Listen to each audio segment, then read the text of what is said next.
Shabbat Shalom. And welcome once again to the Holy Convention of NCCI. The Yahweh Elohim is enjoined unto us here in this city of Atlanta. Truly, Yahweh has been merciful to us. So let us always find the time to give him the honor, the glory, and the praise that's due to his holy name, because Yahweh is truly the God of all flesh. He's the creator of all things, and understanding these things, he knows our frame. So we need to try to keep ourselves together to serve the true and living God, because one day he's going to rise up and scream, and once that happens, then truly we will be in some serious trouble if we haven't done the things that we are supposed to do. Constantly we hear things coming from the camp of the adversary about grace, love, and peace and prosperity, but no one wants to really deal with the truth in the word of the living God. So what I like to do today is I like to deal with some things that the nations don't deal with, and that is the holy covenants and promises that God made. Because if we stick with the holy covenants and promises, then truly we'll have the truth in the word of God and things that nobody can deny or can interpret. But Brother Steve, read the office of the church and invite him who stands at the door that he may come in and sup with us and us with him, that we may continue to read out of this great legacy and consider what we read, because Yahweh meant exactly what he said. I'm going to read the articles of the church beginning at 1 Peter chapter 4, verses 7 through 11. But the end of all things is at hand. Be you therefore sober and watch unto prayer. And above all things have fervent love among yourselves, for love shall cover the multitude of sins. Use hospitality one to another without grudging. As every man have received a gift, even so minister the same one to another as good stewards of the manifold grace of Elohim. If any man speak, let him speak as the oracles of Elohim. If any man minister, let him do it as of the ability which Elohim giveth, that Elohim in all things may be glorified through Yeshua HaMashiach, to whom be praise and dominion forever and ever. Amen.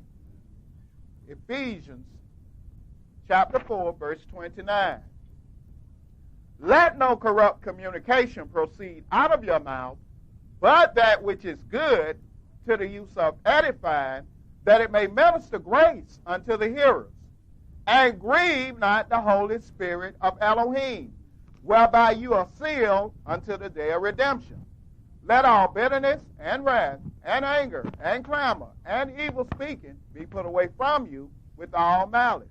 And be you kind one to another, tenderhearted, forgiving one another, even as Elohim, for the anointed one's sake, have forgiven you. Be you therefore followers of Elohim as dear children, and walk in love, as the anointed one also have loved us, and have given himself for us an offering and a sacrifice to Elohim for a sweet-smelling savor. But fornication and all uncleanness or covetousness, let it not be once named among you as becometh saints. Neither filthiness, nor foolish talking, nor jesting, which are not convenient, but rather giving of thanks. Amen. Revelations chapter 3, verses 20 through 22. Behold, I stand at the door and knock.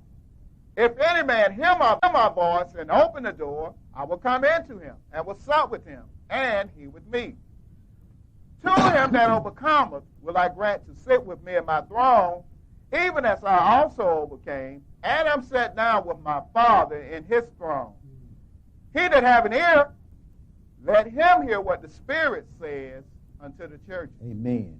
He that has an ear, let him hear what the Spirit says to the church and Holy Convention. I'd like to start our class today in the book of Genesis, Genesis chapter 3, and pick that up at verse 1, my brother.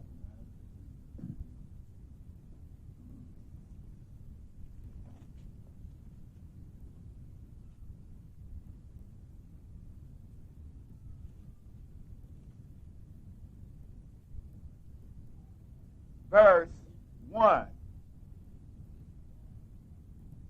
Now the serpent was more subtle than any beast of the field, which Yahweh Elohim had made.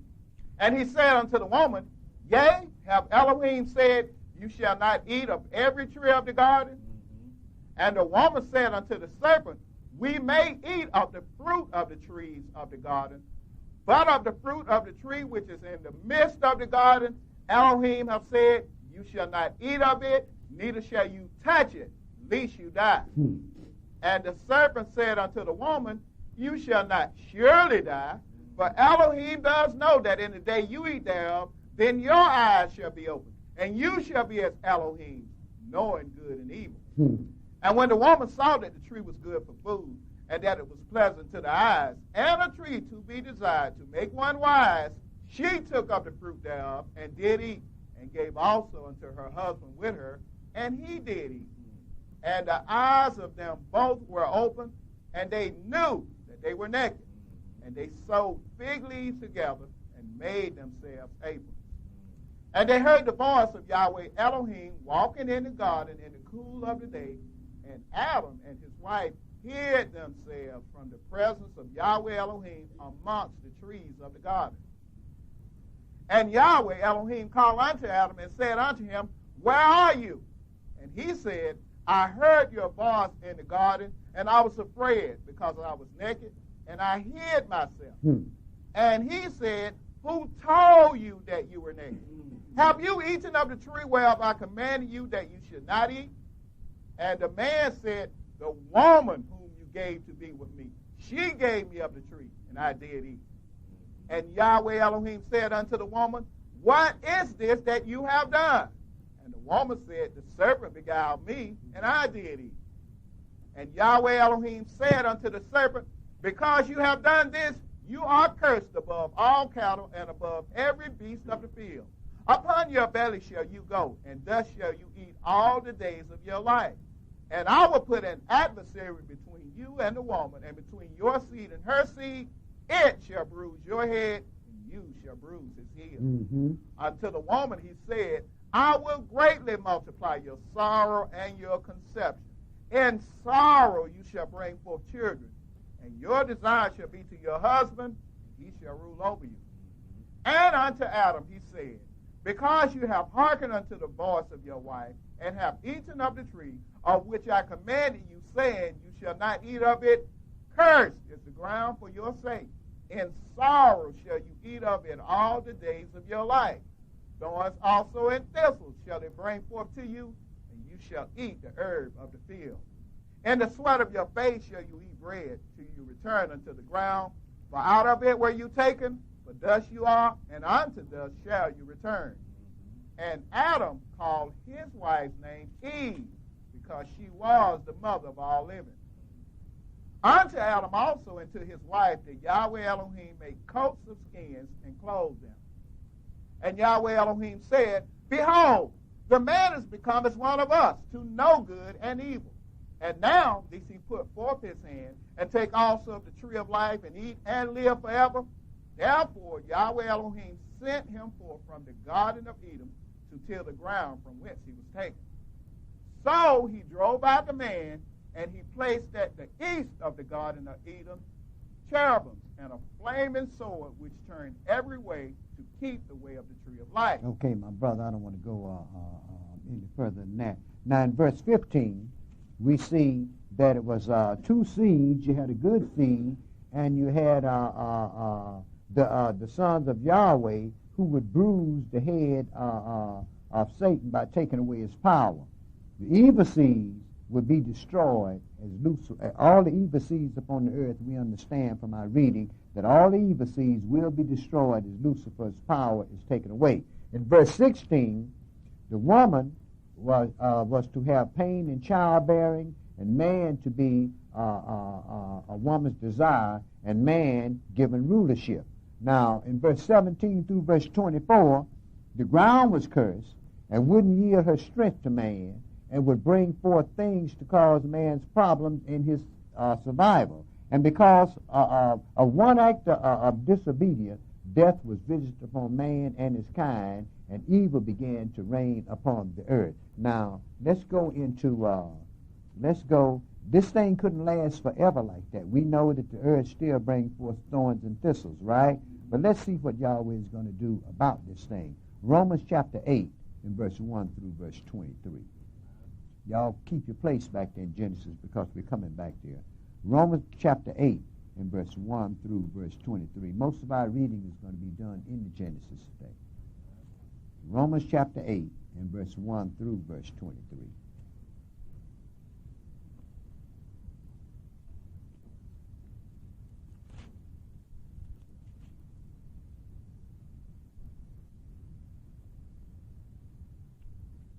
Verse 1. There is therefore now no condemnation to them which are in Yeshua HaMashiach, who walk not after the flesh, but after the Spirit. For the law of the Spirit of life in Yeshua HaMashiach have made me free from the law of sin and death.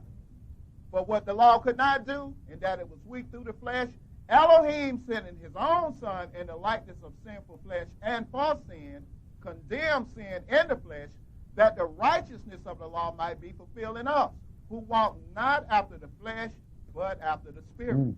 For they that are after the flesh do mind the things of the flesh, but they that are after the Spirit, the things of the Spirit. And if we'll notice, the curses that was put on Adam and Eve in the land, in the garden, was all carnal, natural things, right? Okay, go ahead, brother. Verse 6. For to be carnally minded is death, but to be spiritually minded is life and peace. Because the carnal mind is an adversary of Elohim, for it is not subject to the law of Elohim, neither indeed can be. So then they that are in the flesh cannot please Elohim. But you are not in the flesh, but in the Spirit, if so be that the Spirit of Elohim dwell in you. Now if any man have not the Spirit of Christ, he is none of his. And if the anointed one be in you, the body is dead because of sin, but the Spirit is life because of righteousness. But if the Spirit of him that raised up Yeshua from the dead dwell in you, he that raised up the anointed one from the dead shall also quicken your mortal bodies by his Spirit that dwelleth in you. Therefore, brethren, we are debtors, not to the flesh, to live after the flesh. For if you live after the flesh, you shall die. But if you through the Spirit do mortify the deeds of the body, you shall live. For as many as are led by the Spirit of Elohim, they are the sons of Elohim. For you have not received the spirit of bondage again to fear, but you have received the Spirit of adoption, whereby we cry, Abba, Father. The Spirit itself beareth witness with our spirit that we are the children of Elohim. And if children, then heirs, heirs of Elohim, and joint heirs with the Anointed One. If so be that we suffer with him, that we may be also glorified together.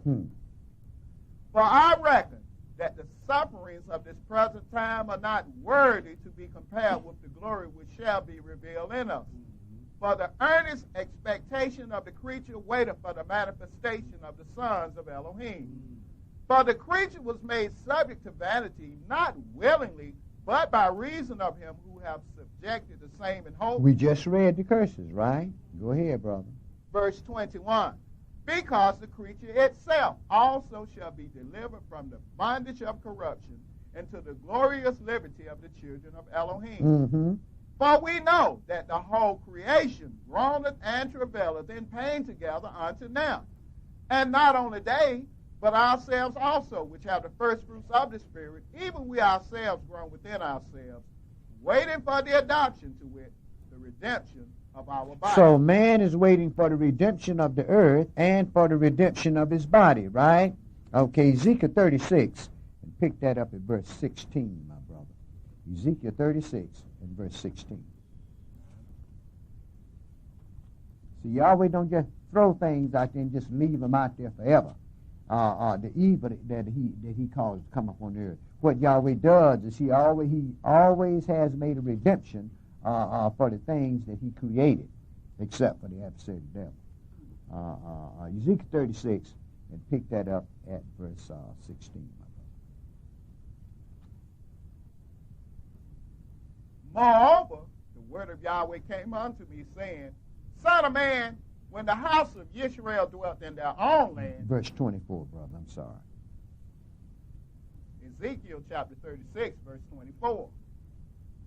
For I will take you from among the heathen and gather you out of all countries and will bring you into your own land. Then will I sprinkle clean water upon you, and you shall be clean. From all your filthiness and from all your idols will I cleanse you. A new heart also will I give you, and a new spirit will I put within you. And I will take away the stony heart out of your flesh, and I will give you a heart of flesh. And I will put my spirit within you, and cause you to walk in my statutes. And you shall keep my judgments and do them. In other words, you won't be able to make those decisions, those fleshly decisions that our father Adam made, right? Because he's going to give you a new heart, and he's going to put his spirit in you and cause you to walk in his statutes and judgments, right? Okay, so it's a difference. It's just like it was under the old covenant. Under the old covenant, he said, if you will, then I will. But under the new covenant, he said, I'm going to do this. Go ahead, brother. Yes, sir. Verse 28. And you shall dwell in the land that I gave to your fathers, and you shall be my people, and I will be your Elohim. I will also save you from all your uncleannesses, and I will call for the corn, and will increase it, and lay no famine upon you. Mm-hmm. And I will multiply the fruit of the tree, and the increase of the field, that you shall receive no more reproach of famine among the heathen. Then shall you remember your own evil ways, and your doings that were not good, and shall loathe yourselves in your own sight for your iniquities and for your abominations. Not for your sakes do I this, says Adonai Elohim. Be it known unto you. Be ashamed and confounded for your own ways, O house of Israel. Thus says Adonai Elohim, in the day that I shall have cleansed you from all your iniquities, I will also cause you to dwell in the cities, and the wastes shall be built, and the desolate land shall be tilled, whereas it lay desolate in the sight of all that pass by. And they shall say, this land that was desolate is become like the garden of Eden, and the waste and desolate and ruined cities are become fenced and are inhabited. In other words, the earth is going to bring forth just like it was in Eden, and as the earth is going to become as the Garden of Eden, and Israel is going to blossom and bud and fill the face of the whole earth with fruit. But let's go back into the Genesis chapter 4, and pick that up at verse 25, my brother.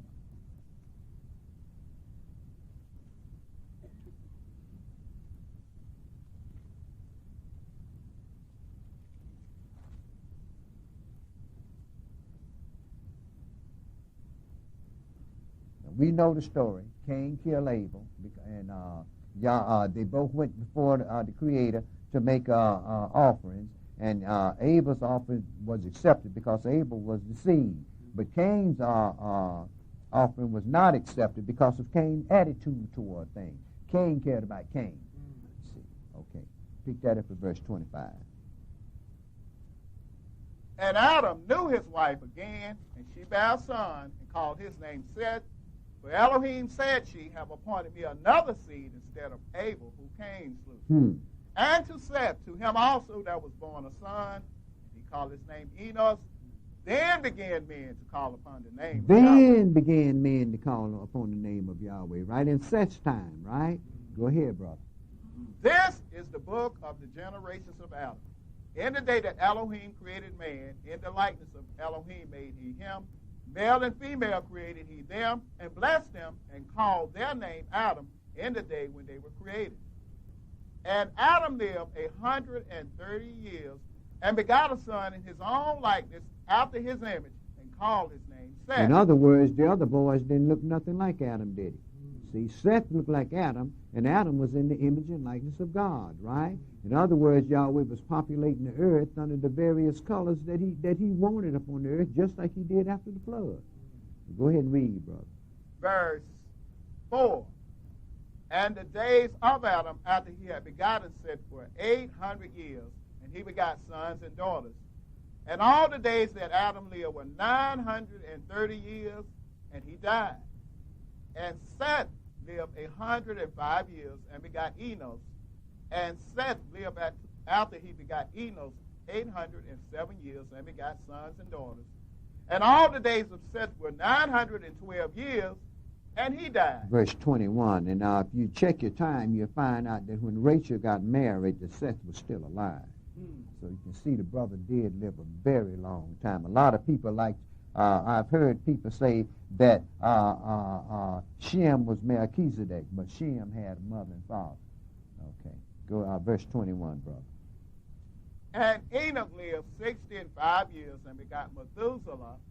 And Enoch walked with Elohim after he begot Methuselah 300 years and begot sons and daughters. And all the days of Enoch were 365 years. And Enoch walked with Elohim, and he was not, for Elohim took him. And Methuselah lived 187 years and begot Lamech. And Methuselah lived after he begot Lamech 782 years and begot sons and daughters.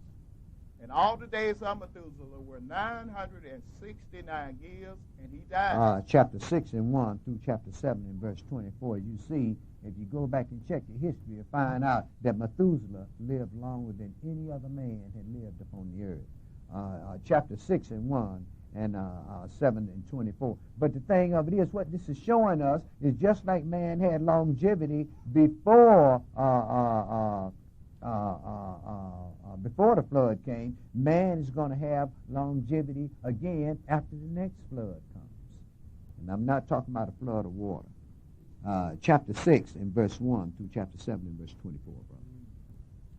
And it came to pass, when men began to multiply on the face of the earth, and daughters were born unto them, that the sons of Elohim saw the daughters of men, that they were fair, and they took them wives of all which they chose. Now, a lot of people are going to tell you that this is angels marrying women. No, it's not. If you check St. Matthew 22 and verse 21 through verse 32, you're going to find out that these were men, that the sons of God. You had the sons of the adversary, which was one seed, and the sons of God, which was the other seed.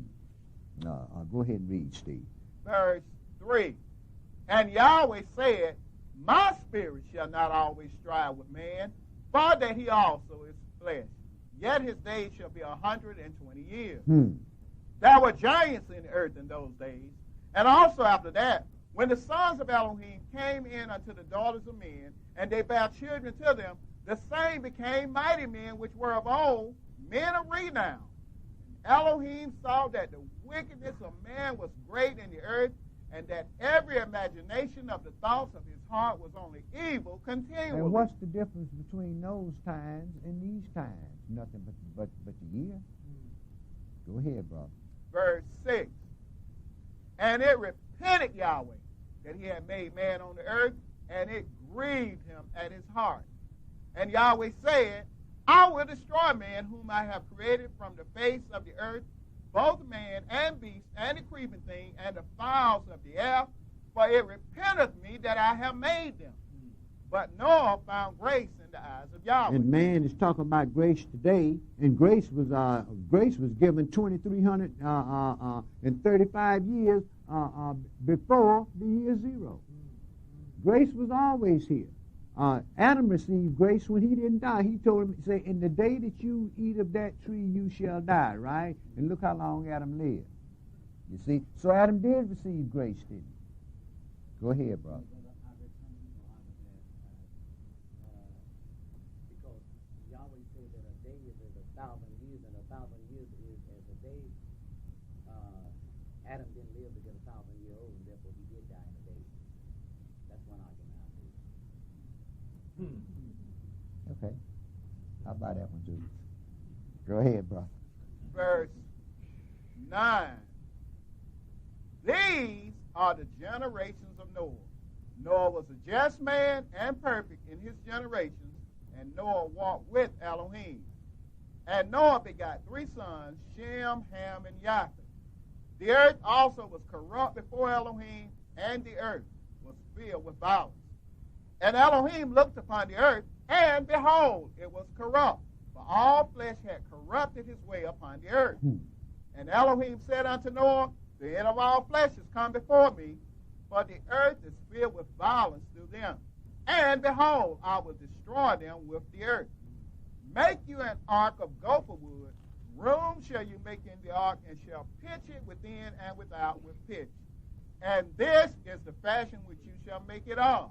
The length of the ark shall be 300 cubits, the breadth of it 50 cubits, and the height of it 30 cubits. Go down to chapter 7, my brother, and pick that up at verse 1. And Yahweh said unto Noah, Come thou and all thy house into the ark, for you have I seen righteous before me in this generation. Verse 5. And Noah did according to all that Yahweh commanded him. And Noah was 600 years old when the flood of waters was upon the earth. And Noah went in, and his sons, and his wife, and his son's wife with him into the ark, because of the waters of the flood.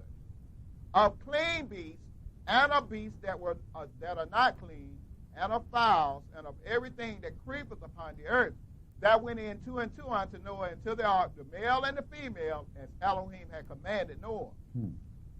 And it came to pass after 7 days that the waters of the flood were upon the earth.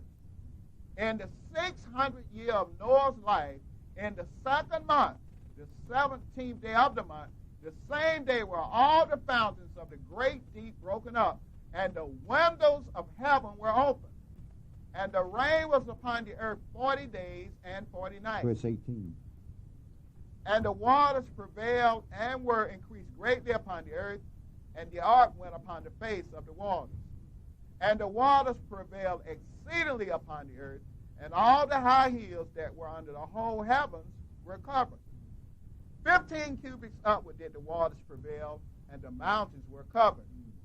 And all flesh died that moved upon the earth, both of fowl, and of cattle, and of beasts, and of every creeping thing that creepeth upon the earth, and every man. All in whose nostrils was the breath of life, of all that was in the dry land died. And every living substance was destroyed, which was upon the face of the ground, both man and cattle, and the creeping things, and the fowl of the heaven. And they were destroyed from the earth. And Noah only remained alive, and they that were with him in the ark. And the waters prevailed upon the earth 150 days. Verse 14. And in the second month, on the 27th day of the month, was the earth dried. And Elohim spoke unto Noah, saying, Go forth of the ark, thou and thy wife, and thy sons and thy son's wife with you. Bring forth with you every living thing that is with you of all flesh, both of fowl and of cattle, and of every creeping thing that creepeth upon the earth, that they may breed abundantly in the earth, and be fruitful and multiply upon the earth. And Noah went forth, and his sons, and his wife, and his son's wife with him, every beast, every creeping thing, and every fowl, and whatsoever creepeth upon the earth after their kinds, went forth out of the ark. And Noah built an altar unto Yahweh, and took of every clean beast, and of every clean fowl, and offered burnt offerings on the altar. And Yahweh smelled a sweet savor. And Yahweh said in his heart, I will not again curse the ground any more for man's sake. For the imagination of man's heart is evil from his youth. Neither will I again smite any more everything living as I have done. While the earth remaineth, seed time and harvest, and cold and heat, and summer and winter, and day and night shall not cease. And Elohim blessed Noah and his sons, and said unto them, Be fruitful and multiply, and replenish the earth. And the fear of you and the dread of you shall be upon every beast of the field, and upon every fowl of the air, upon all that moveth upon the earth, and upon all the fishes of the sea. Into your hand are they delivered. Every moving thing that liveth shall be meat for you. Even as the green herb have I given you all things. But flesh with the life thereof, which is the blood thereof, shall you not eat. In other words, don't eat no raw food, right? Go ahead, brother. Verse 5. And surely your blood of your lives will I require. At the hand of every beast will I require it, and at the hand of man. At the hand of every man's brother will I require the life of man. Whoso sheddeth man's blood, by man shall his blood be shed. For in the image of Elohim made he man. And you, be you fruitful and multiply. bring forth abundantly in the earth, and multiply therein. And Elohim spake unto Noah and to his sons with him, saying, And I, behold, I establish my covenant with you and with your seed after you, and with every living creature that is with you, of the fowl, of the cattle, and of every beast of the earth with you, from all that go out of the ark, to every beast of the earth. And I will establish my covenant with you, neither shall all flesh be cut off any more by the waters of a flood, neither shall there any more be a flood to destroy the earth. And Elohim said, This is the token of the covenant which I make between me and you, and every living creature that is with you, for perpetual generations. I do set my bow in the cloud, and it shall be for a token of a covenant between me and the earth. And it shall come to pass when I bring a cloud over the earth, that the bow may be seen, shall be seen in the cloud, and I will remember my covenant, which is between me and you, and every living creature of all flesh. And the waters shall no more become a flood to destroy all flesh. And the bow shall be in the cloud, and I will look upon it, that I may remember the everlasting covenant between Elohim and every living creature of all flesh that is upon the earth. And Elohim said unto Noah, This is the token of the covenant which I have established between me and all flesh that is upon the earth. And the sons of Noah that went forth of the ark were Shem, Ham, and Japheth. And Ham is the father of Canaan. These are the three sons of Noah, and of them was the whole earth overspread. Okay, so we know that the earth was destroyed once with water, but we know that the next time the earth will be destroyed, it is because it will become the lake of fire for the wicked. So once again, the earth will not be destroyed. And as long as as the earth remains as we have it, will be seed time and harvest time. There would be 4 seasons in the year, and would be no more water to cover the whole earth. Chapter 11 and verse 1. Pick that up at verse 1, my brother.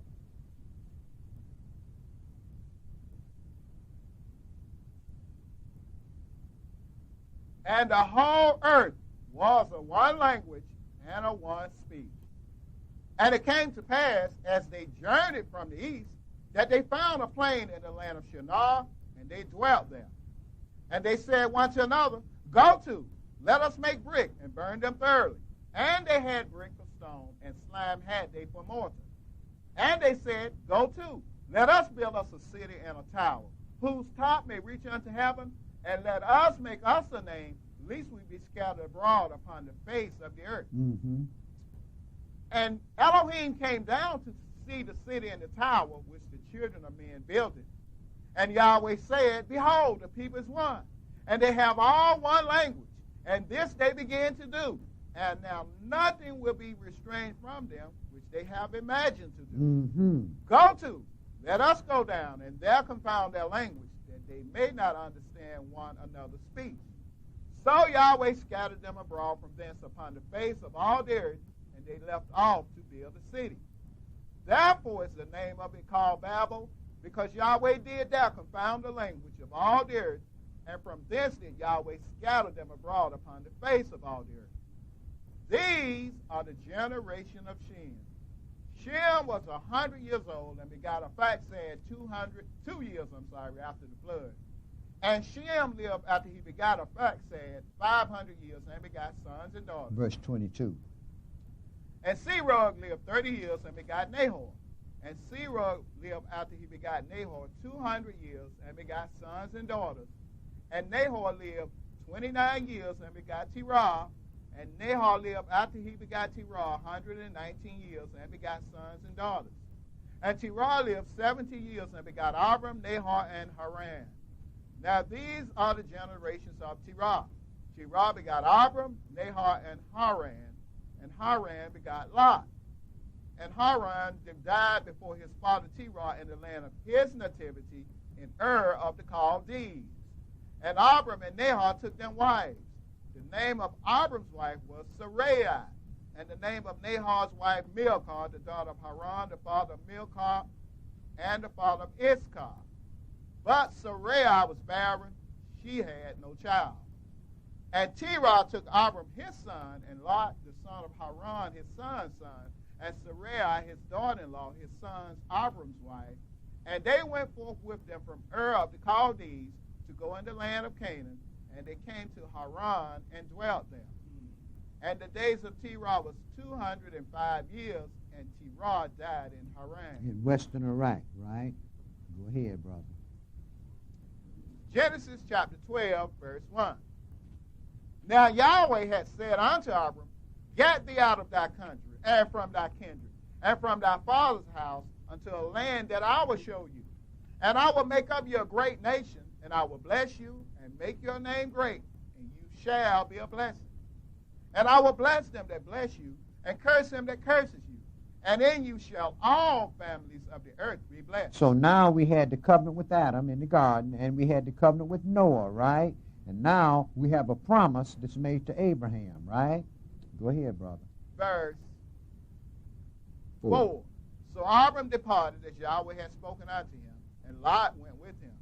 And Abram was 75 years old when he departed out of Haran. And Abram took Sarai his wife, and Lot his brother's son, and all that substance that they had gathered, and the souls that they had gotten in Haran, and they went forth to go into the land of Canaan, and into the land of Canaan they came. And Abram passed through the land unto the place of Shechem, unto the plain of Moreh, and the Canaanite was then in the land. And Yahweh appeared unto Abram and said, Unto your seed will I give this land. And there builded Abram an altar unto Yahweh, who appeared unto him.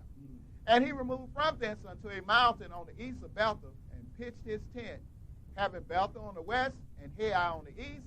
And there he builded an altar unto Yahweh, and called upon the name of Yahweh. And Abram journeyed, going on still toward the south. 13 and 12.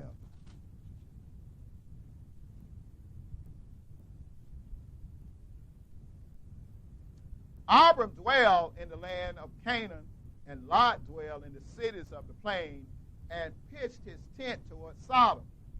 But the men of Sodom were wicked and sinners before Yahweh exceedingly. And Yahweh said unto Abram, after that Lot was separated from him, Lift up now your eyes, and look from the place where you are, northward and southward, and eastward and westward.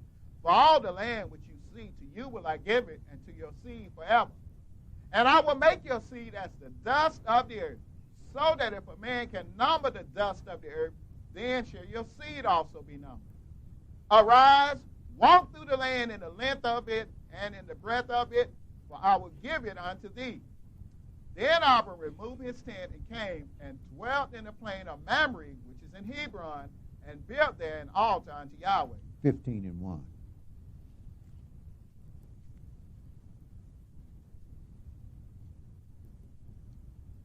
After these things, the word of Yahweh came unto Abram in a vision, saying, Fear not, Abram, I am your shield and your exceeding great reward.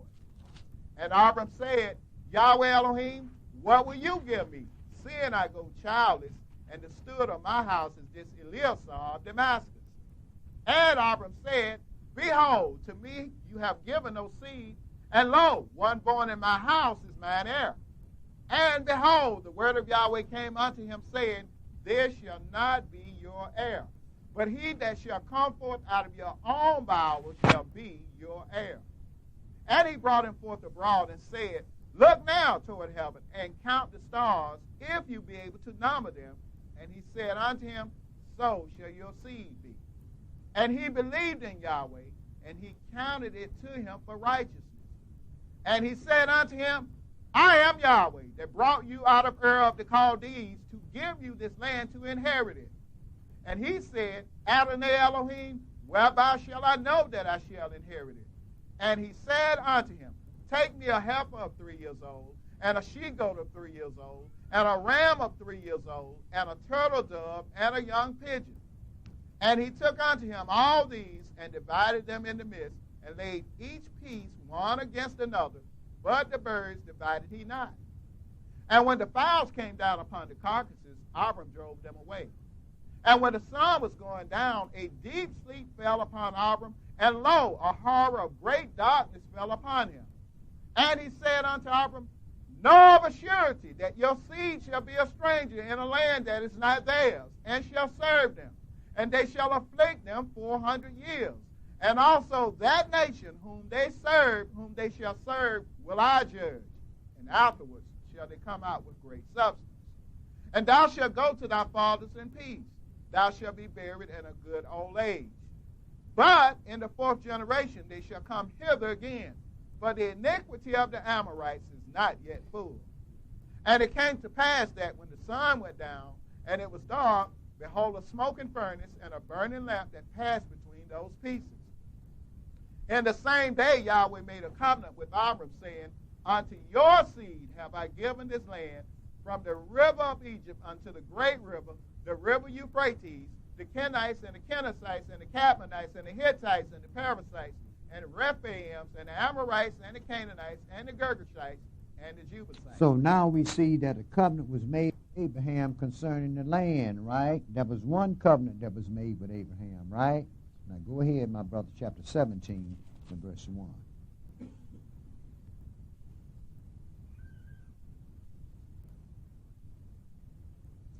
And when Abram was 99 years old, Yahweh appeared to Abram and said unto him, I am the Almighty El.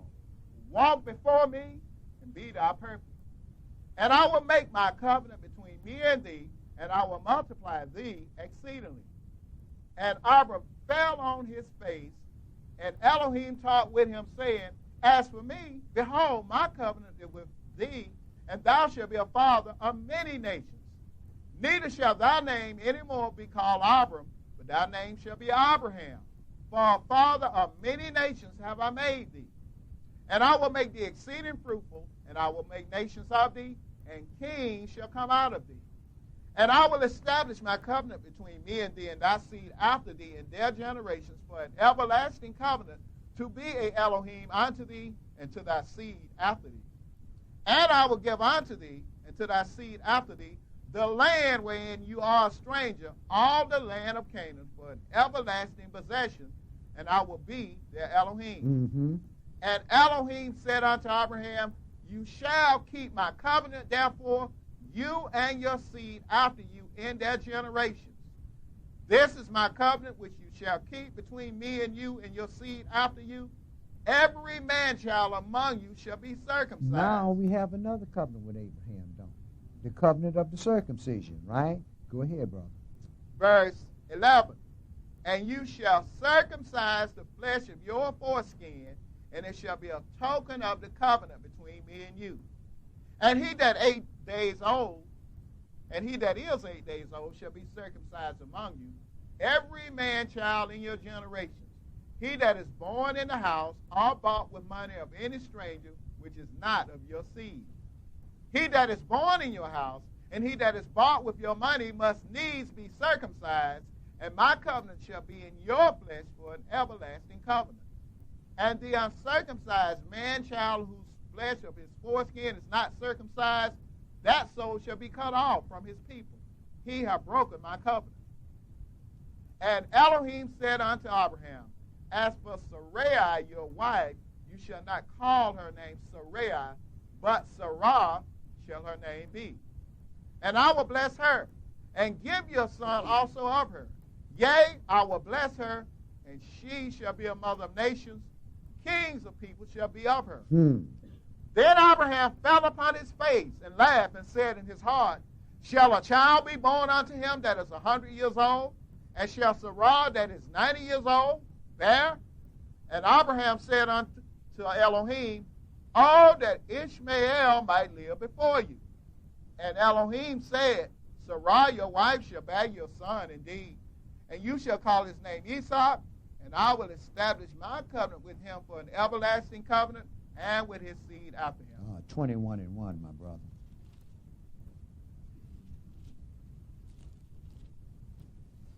See, there was a lot of people upon the different nations was upon the earth, but Yahweh didn't say he was going to establish his covenant with those nations. He told him he was going to establish his covenant with Abraham and with the seed after him. But in Abraham should all the families of the earth be blessed. This is why Paul told you, you're a Gentile. Now you Abraham's seed and heirs according to the promise. Okay. Go ahead, brother. Genesis chapter 21, verse 1. And Yahweh visited Sarah as he had said, and Yahweh did unto Sarah as he had spoken. For Sarah conceived and bare Abraham a son in his old age, at the set time of which Elohim had spoken to him. And Abraham called the name of his son that was born unto him, whom Sarah bare to him, Esau. And Abraham circumcised his son Esau, being 8 days old, as Elohim had commanded him. And Abraham was 100 years old when his son Esau was born unto him. And Sarah said, Elohim have made me to laugh, so that all that hear will laugh with me. And she said, who would have said unto Abraham that Sarah should have given children some? For I have borne him a son in his old age. And the child grew and was weaned. And Abraham made a great feast the same day Esau was weaned. And Sarah saw the son of Hagar, the Egyptian, which she had borne unto Abraham, mocking. Right, she giving suck to this boy. How old was he then? 9 years old? Old enough to get his license. Go ahead, read. Verse 10. Wherefore she said unto Abraham, cast out this bondwoman and her son. For the son of this bondwoman shall not be heir with my son, even with Esau. Mm-hmm. And the thing was very grievous in Abraham's sight because of his son. And Elohim said unto Abraham, let it not be grievous in your sight because of the lad and because of your bondwoman. In all that Sarah hath said unto you, hearken unto her voice. For in Esau shall your seed be called. Right, I don't care what you think, see. It's in Isaac shall the seed be called, right? Okay, let's go and see what Paul had to say about that. Let's go into Romans 9 and pick that up at verse 8, my brother. Romans 9.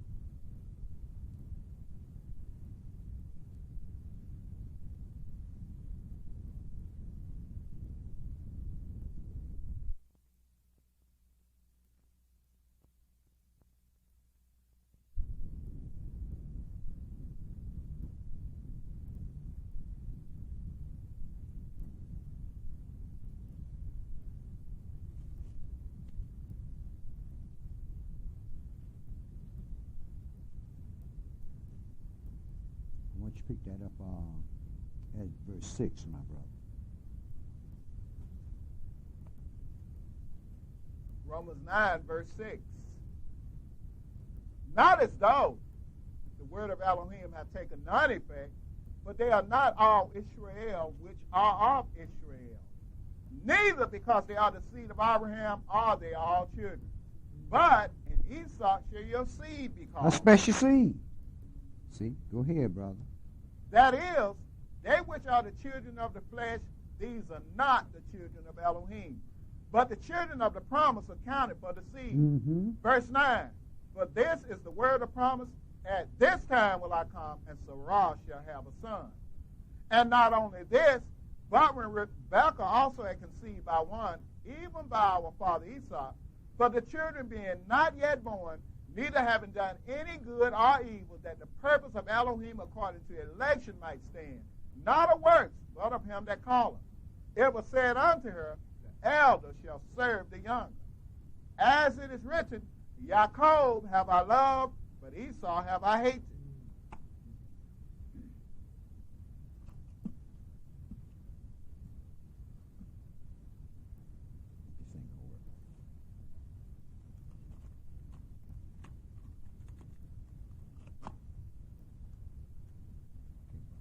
Verse 12. It was said unto her, the elder shall serve the younger. As it is written, Jacob have I loved, but Esau have I hated. What shall we say then? Is there unrighteousness with Elohim? Elohim forbid. God is no respected person. Don't you hear that all the time? Go ahead, brother. It seems, brother, when you talk to our people, the nations know better, but it seems when you talk to Israel in general, what they want in this book, they want Elohim to make everybody equal. Mm-hmm. Everybody's being, in fact, them being captives, they want to be accepted by the European counterparts, but they want equality. And they'll try to tell you that the Bible is talking about equality for all men. Well, what do you expect of the children of ex-slaves, brother? What do you expect? Naturally, they won't try to claim to be above their enemies, which they are, but they want to have everybody on the earth equal with Israel, and it's impossible for them to be that way. But what do you expect? I mean, our folks had been out of our land, brother, for right now. Our folks have been out of our land, brother, for almost 2,000 years, and we've been servants to the nation. So what do you expect? Naturally, we're going to try to be just like everybody else. You know why? We want to be accepted. Go ahead, brother. Verse 15. For he says to Moshe, I will have mercy on whom I will have mercy, and I will have compassion on whom I will have compassion. Okay, my brother. So let's go back to Genesis 22 and pick that up in verse 1. Genesis 22 in verse 1.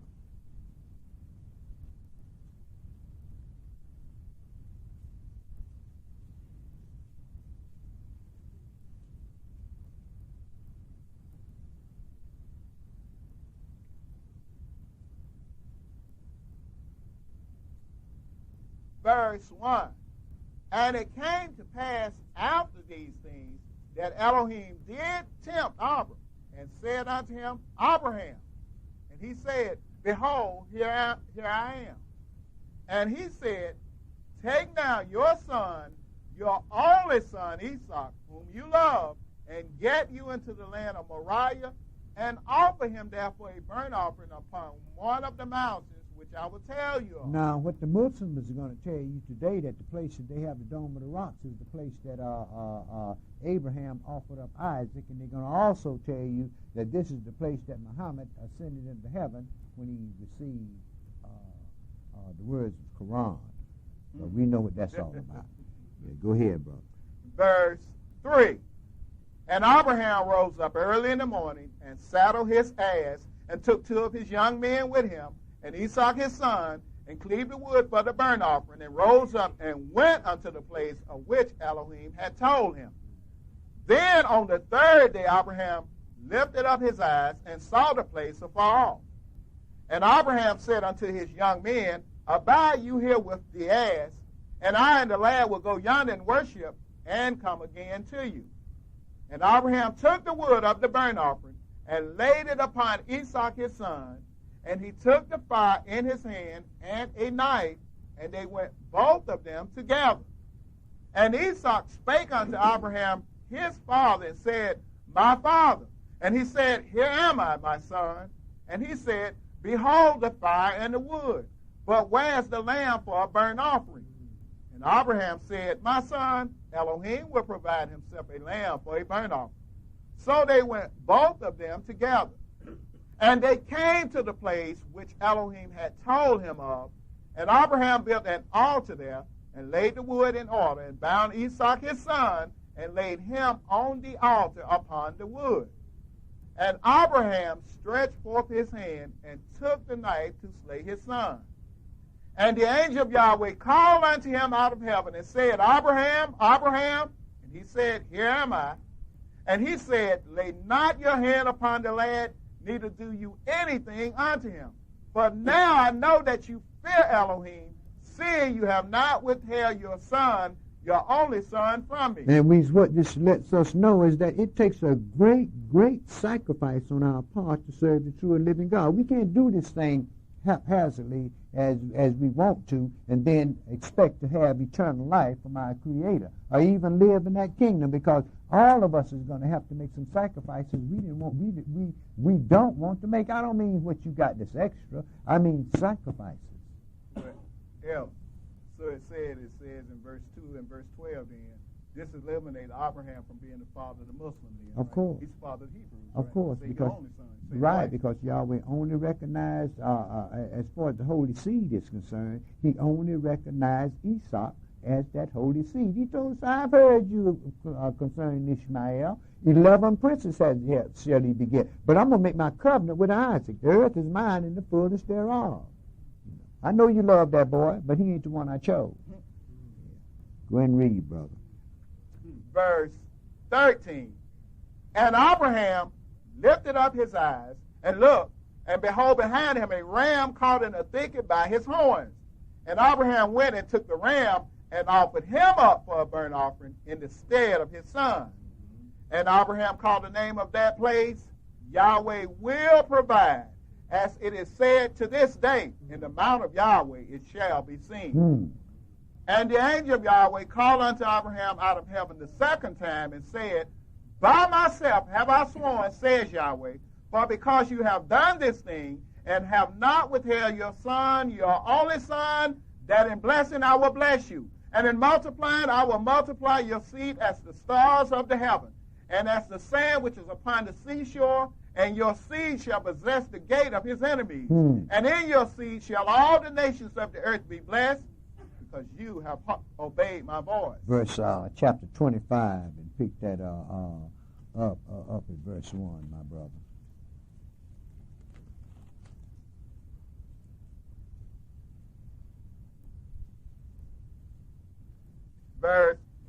Genesis chapter 25, verse 1. Then again Abram took a wife, and her name was Keturah. And she bare him Zimran, and Yokshan, and Medan, and Midian, and Ishbak, and Shuah. And Yokshan begot Sheba and Dedan, and the sons of Dedan were Ashirim, and Letushim, and Leumim. And the sons of Midian, Ephah, and Ephah, and Hanok, and Abidah, and Eldaah. All these were the children of Keturah. And Abraham gave all that he had unto Esau. But unto the sons of the concubines which Abraham had, Abraham gave gifts and sent them away from Esau his son while he yet lived eastward unto the east country. And these are the days of the years of Abraham's life which he lived, 175 years. Then Abram gave up the ghost and died in a good old age, an old man and full of years, and was gathered to his people. And his sons, Esau and Ishmael, buried him in the cave of Machpelah in the field of Ephron, the son of Zohar the Hittite, which is before Mamre. The field which Abraham purchased of the sons of Heth, there was Abraham buried, and Sarah his wife. And it came to pass after the death of Abraham that Elohim blessed his son Esau, and Esau dwelled by the well Lahai-Roi. Verse 19. And these are the generations of Esau, Abraham's son. Abraham begot Esau, and when Esau was 40 years old, and Esau was 40 years old, when he took Rebekah to wife, the daughter of Bethuel the Syrian of Pandanaram, the daughter to Laban the Syrian. And Esau entreated Yahweh for his wife because she was barren, and Yahweh was entreated of him, and Rebekah his wife conceived. And the children struggled together within her, and she said, If it be so, why am I thus? And she went to inquire of Yahweh. And Yahweh said unto her, 2 nations are in your womb, and 2 manner of people shall be separated from your bowels. And the one people shall be stronger than the other people, and the elder shall serve the younger. And when her days to be delivered were fulfilled, behold, there were twins in her womb. And the first came out red all over like a hairy garment, and they called his name Esau. And after that came his brother out, and his hand took hold on Esau's heel, and his name was called Yaakov. And Esau was 60 years old when she bare them. And the boys grew. And Esau was a cunning hunter, a man of the field. And Yaakov was a plain man, dwelling in tents. And Esau loved Esau because he did eat of his venison. But Rebekah loved Yaakov. And Yaakov sawed pottage, and Esau came from the field, and he was faint. And Esau said to Yaakov, Feed me, I pray you, with that same red pottage, for I am faint. Therefore was his name called Edom. And Jacob said, sell me this day your birthright. And Esau said, behold, I am at the point to die. And what profit shall this birthright do to me?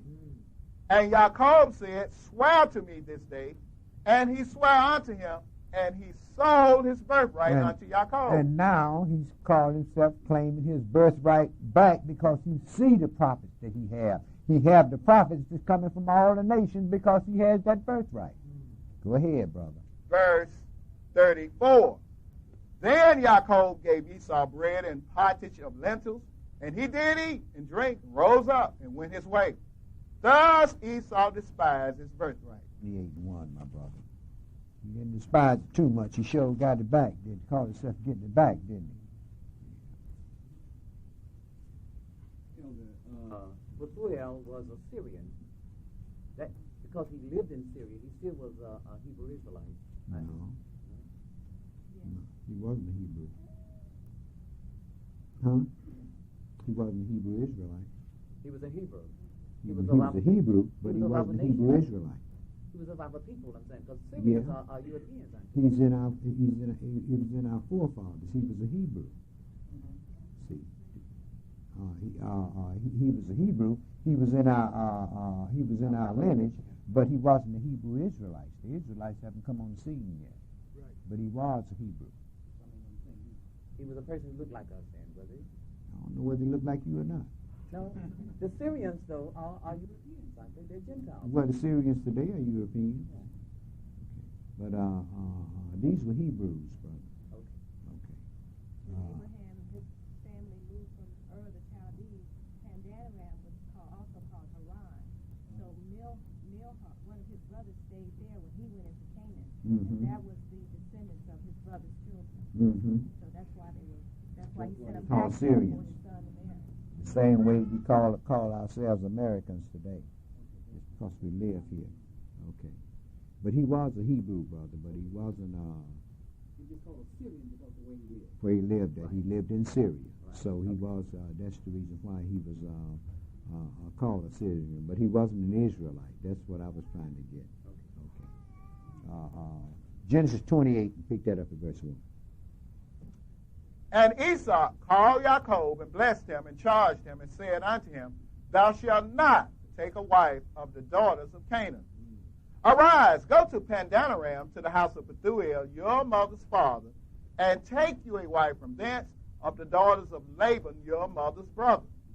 And Elohim Almighty bless thee and make thee fruitful and multiply thee, that you may be a multitude of people, and give you the blessing of Abraham to you and to your seed with you, that you may inherit the land wherein you are a stranger, which Elohim gave to Abraham.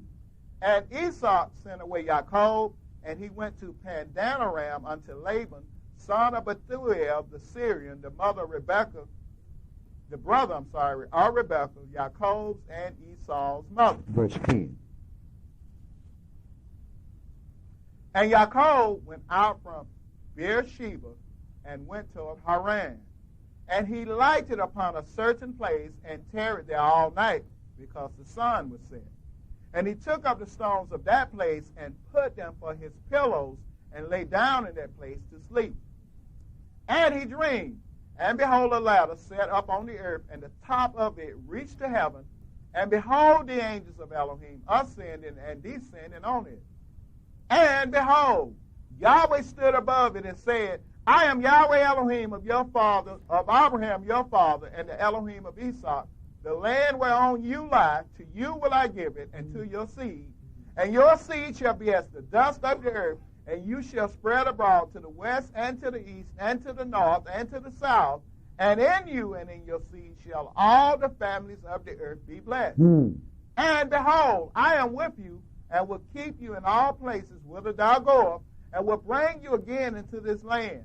For I will not leave you until I have done that which I have spoken to you all. And when he said in verse 14, and in you, he was talking about Israel. And when he said, and in your seed shall all the families of the earth be blessed, he was talking about the Messiah. But go ahead and read, brother. Verse 16. And Jacob awake out of his sleep and said, surely Yahweh is in this place, and I knew it not. And he was afraid and said, how dreadful is this place! This is none other but the house of Elohim, and this is the gate of heaven. And Yaakov rose up early in the morning and took the stone that he had put for his pillows and set it up for a pillar and poured oil upon the top of it. And he called the name of that place Bethel, but the name of that city was called Luz at the first. And Yaakov bowed a vow, saying, if Elohim will be with me, and will keep me in this way that I go, and will give me bread to eat and raiment to put on, so that I come again to my father's house in peace, then shall Yahweh be my Elohim. And this stone, which I have set for a pillar, shall be Elohim's house, and of all that you shall give me, I will surely give the tenth unto you. Brother, you can tell this one of us, can't you? We're always trying to bargain with somebody, you know. Well, he propositioned him, didn't he? Right. Didn't Abraham do the same thing? Right. The Lord, would you give me, saying I ain't got no child? This Eliezer that's born in my house of Damascus, he's my heir. What you going to give me? Go ahead, brother. Sure. Go ahead, brother. You find out another thing, too, the place that Jacob saw that ladder. You ought to do some research on that and see what else happened at that same place there. So we have some very holy places among us. This is why our people named those old churches after the places they did, because they were holy sites to from us from our beginning, even up until now. Go ahead, brother. Genesis chapter 29, verse 1. Then Yaakov went on his journey and came into the land of the people of the east. And he looked, and behold, a well in the field. And lo, there were 3 flocks of sheep lying by it. For out of that well they watered the flocks, and a great stone was upon the well's mouth. And thither were all the flocks gathered. And they rolled the stone from the well's mouth, and watered the sheep, and put the stone again upon the well's mouth in his place. And Yaakov said unto them, my brethren, whence be you? And they said, of Haran are we. And he said unto them, know you Laban the son of Nahor? And they said, we know him. And he said unto them, is he well? And they said, he is well. And behold, Rachel his daughter cometh with the sheep. Verse 14. And Laban said to him, surely you are my bone and my flesh. And he abode with him the space of a month. And Laban said unto Yaakov, because you are my brother, shouldn't you therefore serve me for naught? Tell me, what shall your wages be? And Laban had 2 daughters. The name of the elder was Leah, and the name of the younger was Rachel. Leah was tender-eyed, but Rachel was beautiful and well-favored. And Yaakov loved Rachel and said, I will serve you 7 years for Rachel, your younger daughter. And Laban said, it is better that I give her to you than that I should give her to another man. Abide with me. And Yaakov served 7 years for Rachel, and they seemed unto him but a few days for the love he had to her. And Yaakov said unto Laban, give me my wife, for my days are fulfilled, that I may go in unto her. And Laban gathered together all the men of the place and made a feast. And it came to pass in the evening that he took Leah his daughter and brought her to him, and he went in unto her. And Laban gave unto his daughter Leah Zilpah his maid for a handmaid. And it came to pass that in the morning, behold, it was Leah. And he said to Laban, what is this you have done to me? Did not I serve with you for Rachel? Why then have you beguiled me? And Laban said, it must not be so done in our country, to give the younger before the firstborn. Fulfill her week, and we will give you this also for the service which you shall serve with me yet 7 other years. And Yaakov did so, and fulfilled her week, and he gave him Rachel his daughter to wife also. And Laban gave to Rachel his daughter Bilhah his handmaid to be her maid. And he went in also unto Rachel, And he loved also Rachel more than Leah, and served with him yet 7 other years.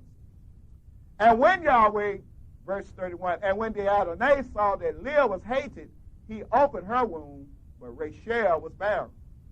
And Leah conceived and bare a son, and she called his name Reuben, for she said, surely Yahweh have looked upon my affliction, now therefore my husband will love me. And she conceived again and bare a son, and said, because Yahweh have heard that I was hated, he have therefore given me this son also, and she called his name Simeon. And she conceived again and bare a son, and said, now this time will my husband be joined unto me, because I have borne him 3 sons, therefore was his name called Levi. And she conceived again and bare a son. And she said, now will I praise Yahweh. Therefore she called his name Yehudah, and left barren. And when Rachel saw that she bare Jacob no children, Rachel envied her sister, and said unto Jacob, give me children, or else I die. And Jacob's anger was kindled against Rachel, and he said, am I in Elohim's stead, who have withheld from you the fruit of the womb? And she said, behold, my maid Bilhah, go in unto her, and she shall bear upon my knees, that I may also have children by her. And she gave him Bilhah, her handmaid to wife, and Jacob went in unto her, and Bilhah conceived and bare Jacob a son.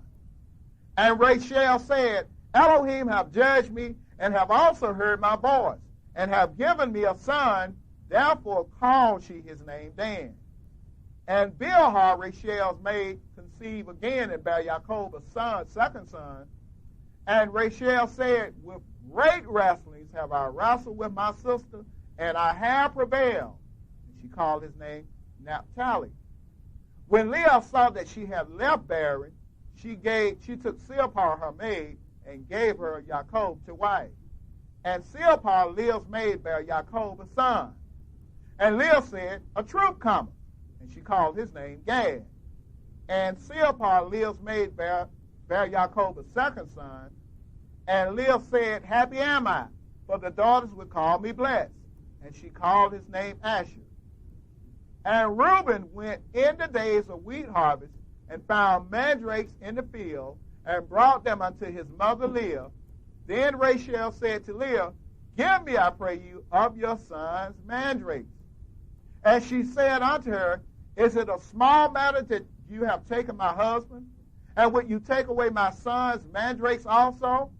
And Rachel said, therefore he shall lie with you tonight for your son's mandrakes. And Jacob came out of the field in the evening, and Leah went out to meet him and said, you must come in unto me, for surely I have hired you for my son's mandrakes. And he lay with her that night. And Elohim hearkened unto Leah, and she conceived and bare Jacob the 5th son. And Leah said, Elohim have given me my hire, because I have given my maiden to my husband. And she called his name Issachar. And Leah conceived again and bare Jacob the 6th son. And Leah said, Elohim have endowed me with a great dowry. Now will my husband dwell with me, because I have borne him 6 sons. And she called his name Zebulun. And afterwards she bare a daughter, and called her name Dinah. And Elohim remembered Rachel, and Elohim hearkened to her, and opened her womb. And she conceived and bare a son, and said, Elohim have taken away my reproach. And she called his name Yosef, and said, Yahweh shall add to me another son. And it came to pass, when Rachel had borne Yosef, that Jacob said unto Laban, send me away, that I may go to mine own place and to my country. Give me my wives and my children, for whom I have served you, and let me go. For you know my service which I have done you. 32 and 20, brother.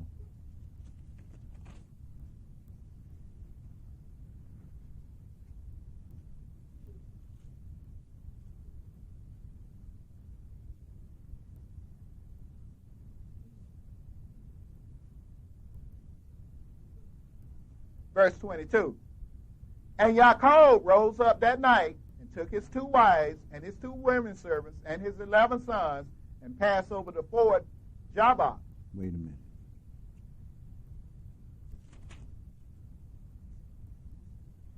I don't think that's where I want you to go. What? You know, all of the nations that the children of Israel were under servitude to prosper, they had a real prosperous time. Mm-hmm. All of the different kingdoms, even starting here with Laban. You know, the children of Israel, Israel himself and the children of Israel being born in a servitude. Mm-hmm. And during the time of his separation from his father, the house of Laban prospered during that time. Mm-hmm. Because of Jacob, he did. Until the angel of the Lord showed Jacob how to get him some own cattle of himself. 32 and 22, brother, you're right. Verse 22. And Yaakov rose up that night and took his 2 wives and his 2 women servants and his 11 sons and passed over the ford Jabbok. And he took them and sent them over the brook and sent over that he had. And Yaakov was left alone, and there wrestled a man with him until the breaking of the day. And when he saw that he prevailed not against him, he touched the hollow of his thigh. And the hollow of Yaakov's thigh was out of joint as he wrestled with him. And he said, Let me go, for the day breaketh. And Yaakov said, I will not let you go, except you bless me. And he said unto him, What is your name? And he said, Yaakov. And he said, Your name shall be called no more Yaakov, but Israel. For as a prince have you power with Elohim and with men, and have prevailed. Mm-hmm. And Yaakov asked him and said, Tell me, I pray you, your name. And he said, Why is it that you do ask after my name? And he blessed him there. And Yaakov called the name of the place Penuel, for I have seen Elohim face to face, and my life is preserved. And as he passed over Penuel, the sun rose upon him, and he halted upon his thigh. Okay, if you check Hosea chapter 12 and verse 4, you're going to find out this was an angel also that Jacob wrestled with. Chapter 35 and verse 1, my brother.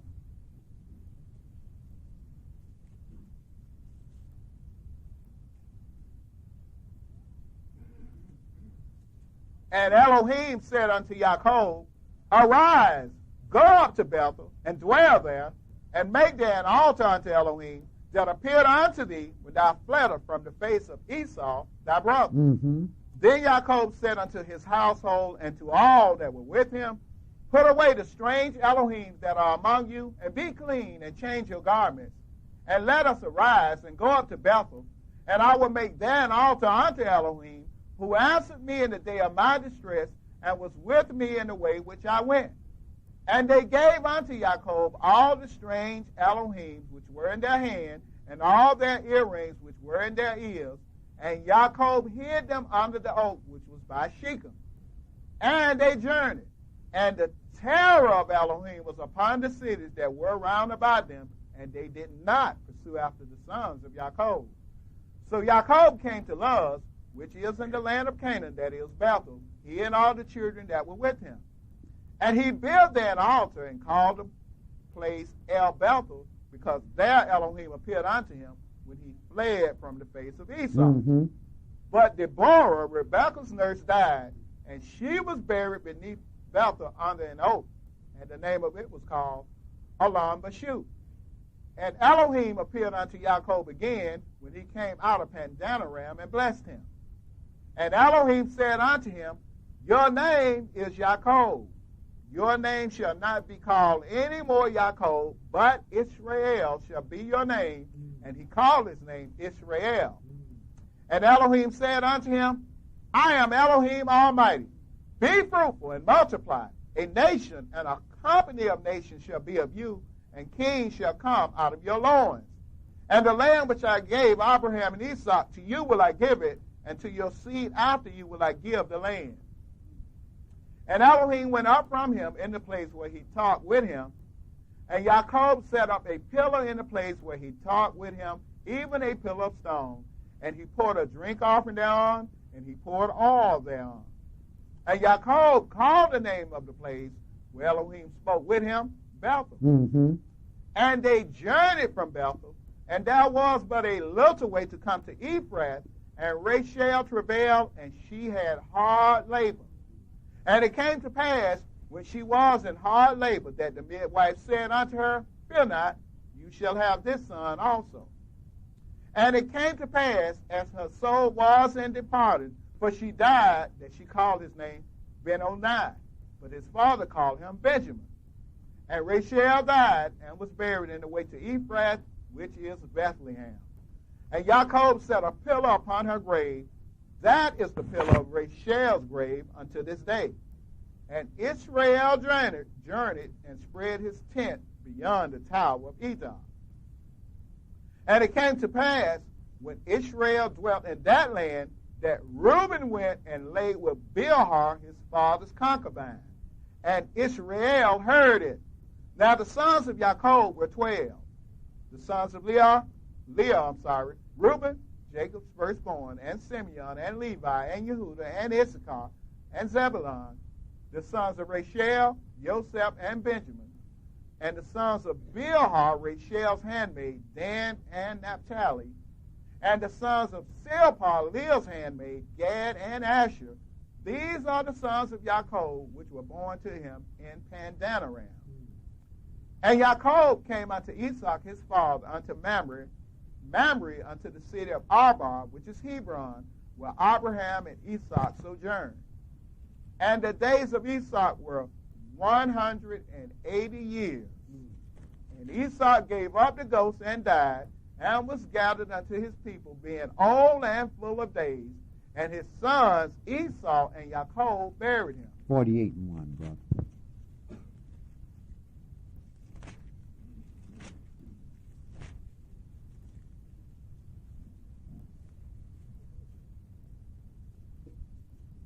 We know that Joseph was sold down in Egypt, and Joseph went down in Egypt and stayed down in Egypt, and eventually his dream was made manifest that he had dreamed when he said he had a dream that the sun, the moon, and the 11 stars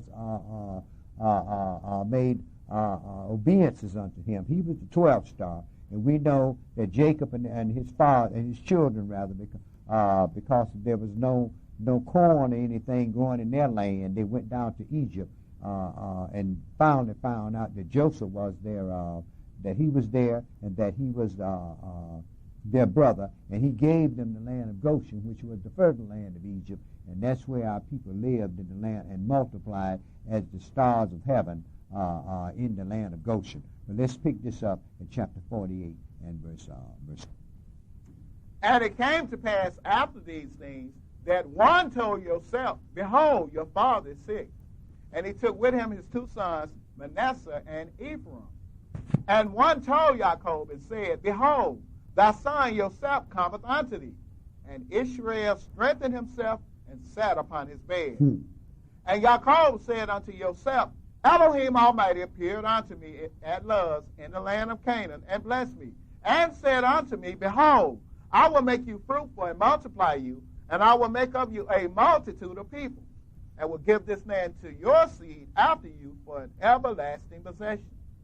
And now your 2 sons, Ephraim and Manasseh, which were born unto you in the land of Egypt before I came unto you into Egypt, are mine.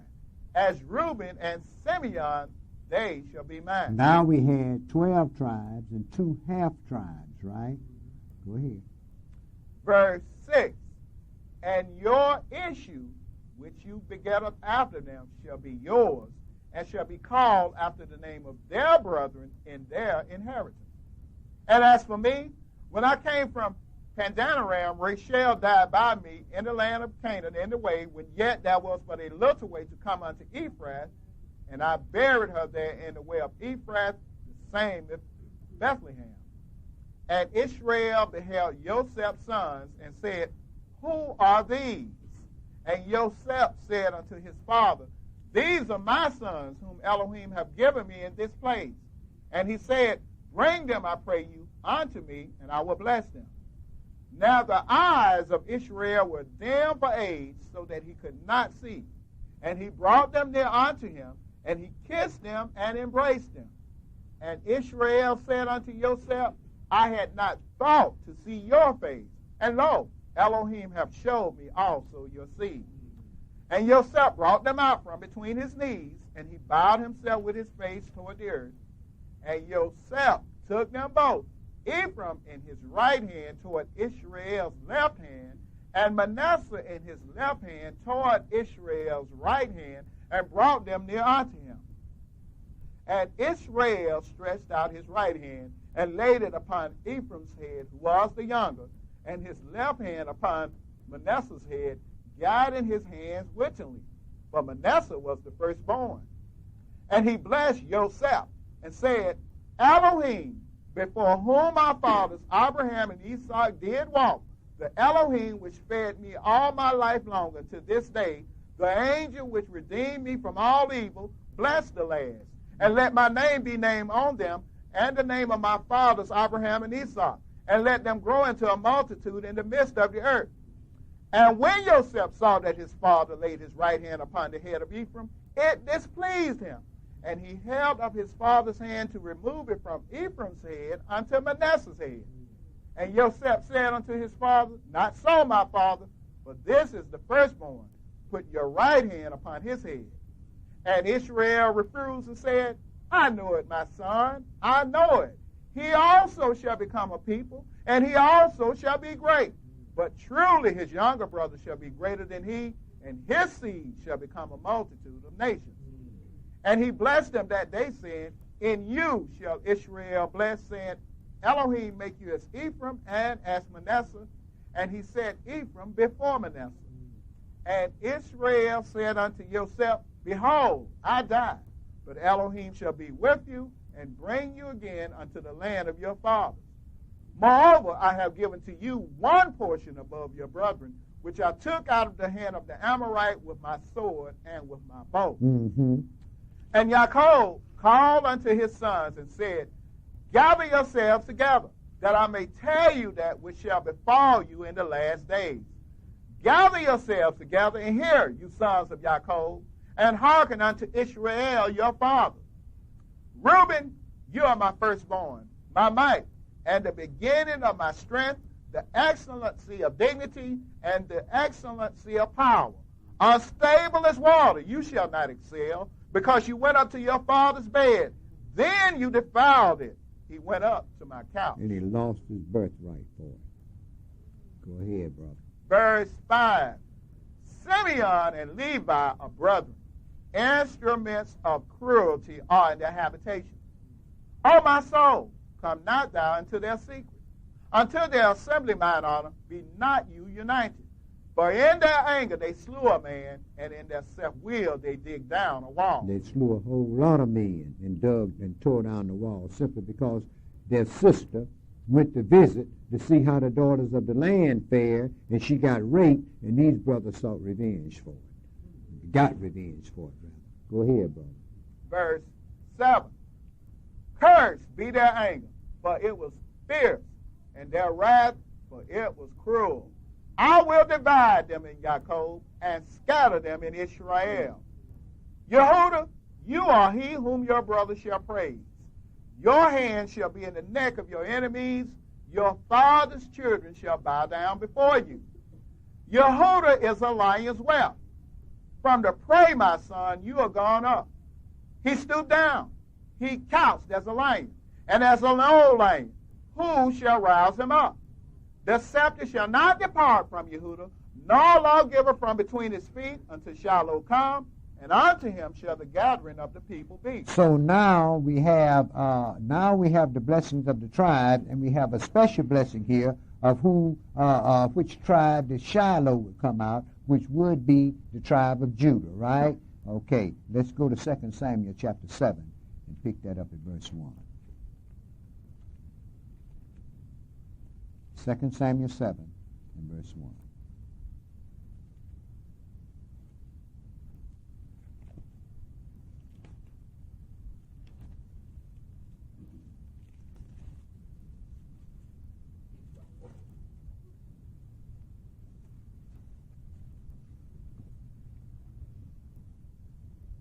And it came to pass, when the king sat in his house, and Yahweh had given him rest round about from all his enemies, that the king said unto Jonathan the prophet, See now, I dwell in an house of cedar, but the ark of Elohim dwelleth within curtains. And Jonathan said to the king, Go do all that is in your heart, for Yahweh is with you. And it came to pass that night that the word of Yahweh came unto Jonathan, saying, Go and tell my servant David, Thus says Yahweh, Shall you build me a house for me to dwell in? Whereas I have not dwelt in any house since the time that I brought up the children of Israel out of Egypt, even to this day, but have walked in a tent and in a tabernacle. In all the places wherein I have walked with all the children of Israel, spake I a word with any of the tribes of Israel, whom I commanded to feed my people Israel, saying, Why build you not me a house of cedar? Now therefore, so shall you say unto my servant David, Thus says Yahweh of hosts, I took you from the sheepcote, from following the sheep, to be ruler over my people, over Israel. And I was with you wheresoever you went, and have cut off all your enemies out of your sight, and have made you a great name, like unto the name of the great men that are in the earth. Moreover, I will appoint a place for my people Israel, and will plant them, that they may dwell in a place of their own, and move no more. Neither shall the children of wickedness afflict them any more, as before time, and as since the time that I commanded judges to be over my people Israel, and have caused you to rest from all your enemies. Also Yahweh telleth you that he will make you a house. I'm going to make you a house. You're already a house, but I'm going to make you a house, David. I'm going to make you a special house. And if y'all been watching the History Channel and so forth lately, you see that what they've been trying to do is say that David never existed. Well, if David never existed, then Christ wasn't the son of David then, was he? You see. So they're getting down to the order of where they're going to disown all the things of the children of Israel and put their own things in places they already have and worship them a man. See. Well, go ahead and read, brother. 2 Samuel chapter 7, verse 12. And when your days be fulfilled, and you shall sleep with your fathers, I will set up your seed after you, which shall proceed out of your bowels, and I will establish his kingdom. He shall build a house for my name, and I will establish the throne of his kingdom forever. So we know he wasn't talking about Solomon, because Solomon's kingdom was not established forever. But David's kingdom, the kingdom that the Messiah will set up, will be a kingdom that will last forever, even forever and ever. Go ahead and read, brother.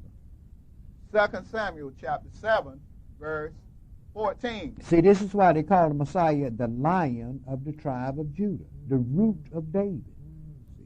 Go ahead and read, brother. I mean, they got other folks that people have called the Lion of Judah, but we know that when you check the book of Daniel, Daniel showed you the exact year that the Lion of Judah was going to show up. And when you figure out your years, you find out that he showed up in the year of 26 A.D., when he showed up for baptism. Go ahead and read, brother. Verse 14. I will be his father, and he shall be my son. If he commit iniquity, I will chasten him with the rod of men, and with the stripes of the children of men. But my mercy shall not depart from him, as I took it from Saul, whom I put away before you. And your house and your kingdom shall be established forever before you. Your throne shall be established forever. According to all these words, and according to all this vision, so did Jonathan speak unto David. Then went King David in and sat before Yahweh, and he said, Who am I, O Adonai Elohim, and what is my house that you have brought me hitherto? And this was yet a small thing in your sight, O Adonai Elohim, but you have spoken also of your servant's house for a great while to come. And is this the manner of man, O Adonai Elohim? Now, a lot of brothers would think that he was talking about Solomon, because Solomon was set up. But this verse 19, take care of that. He said, You've spoken of your servant's house for a great while to come. In other words, this ain't going to happen right now. Okay. Go ahead, brother. Verse 20. And what can David say more unto thee? For thou, Adonai Elohim, knowest thy servant. Amen. For thy word's sake, and according to thine own heart, have thou done all these things to make thy servant know them. Wherefore thou art great, O Yahweh Elohim, for there is none like thee, neither is there any Elohim beside thee, according to all, and to do for you great things and terrible for your land before your people, which you redeemed to you from Egypt, from the nations, and their Elohims. For you have confirmed to yourself your people Israel to be a people unto you forever, and you, Yahweh, are become their Elohim. And now, O Yahweh Elohim, the word that you have spoken concerning thy servant and concerning his house, establish it forever, and do as you have said. And let your name be magnified forever, saying, Yahweh of hosts is the El over Israel. And let the house of thy servant David be established before you. For thou, O Yahweh of hosts, Elohim of Israel, have revealed to thy servant, saying, I will build thee a house. Therefore have your servant found in his heart to pray this prayer unto thee. And now, O Adonai Elohim, you are that Elohim, and your words be true, and you have promised this goodness unto your servant.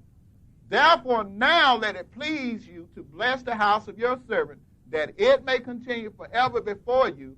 For you, O Adonai Elohim, have spoken it, and with your blessing let the house of your servant be blessed forevermore. Okay, let's go and deal with some other things of how this will be brought about. Isaiah chapter 8, and pick that up at verse 1, my brother. Isaiah chapter 8 and verse 1.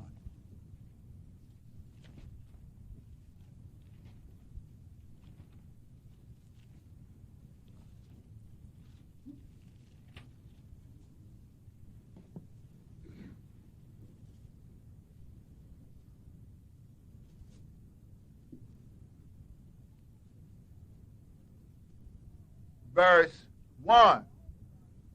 Moreover, Yahweh said unto me, take thee a great roll, and write in it with a man's pens concerning Mahar-shalal-Hashbaz. And I took unto me faithful witnesses to record Uriah the priest and Zechariah the son of Berechiah. And I went unto the prophetess, and she conceived and bare a son. Then said Yahweh to me, call his name Mahar-shalal-Hashbaz. For before the child shall have knowledge to cry, my father and my mother, the riches of Damascus and the spoil of Samaria shall be taken away before the king of Assyria. Mm-hmm.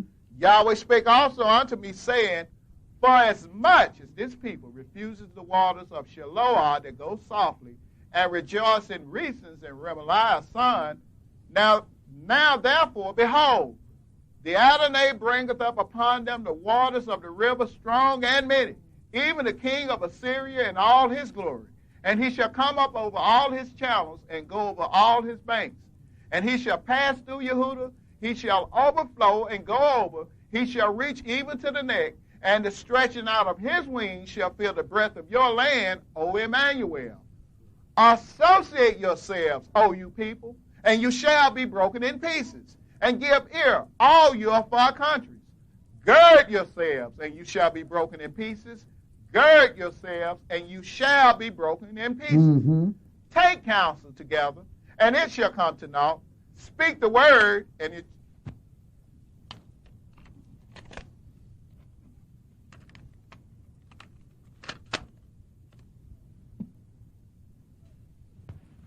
Verse 9.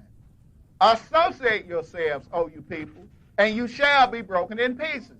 And give ear, all you of far countries. Gird yourselves, and you shall be broken in pieces. Gird yourselves, and you shall be broken in pieces. Take counsel together, and it shall come to naught. Speak the word, and it shall not stand, for Elohim is with us. For Yahweh spoke thus to me with a strong hand, and instructed me that I should not walk in the way of this people, saying, say you not, a confederacy to all them to whom this people shall say, a confederacy.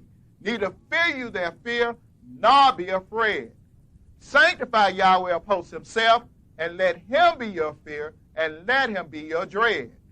And he shall be for a sanctuary, but for a stone of stumbling, and for a rock of offense to both the houses of Israel, for a gin and for a snare to the inhabitants of Jerusalem.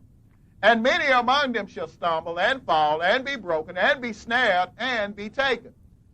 Bind up the testimony, seal the law among my disciples.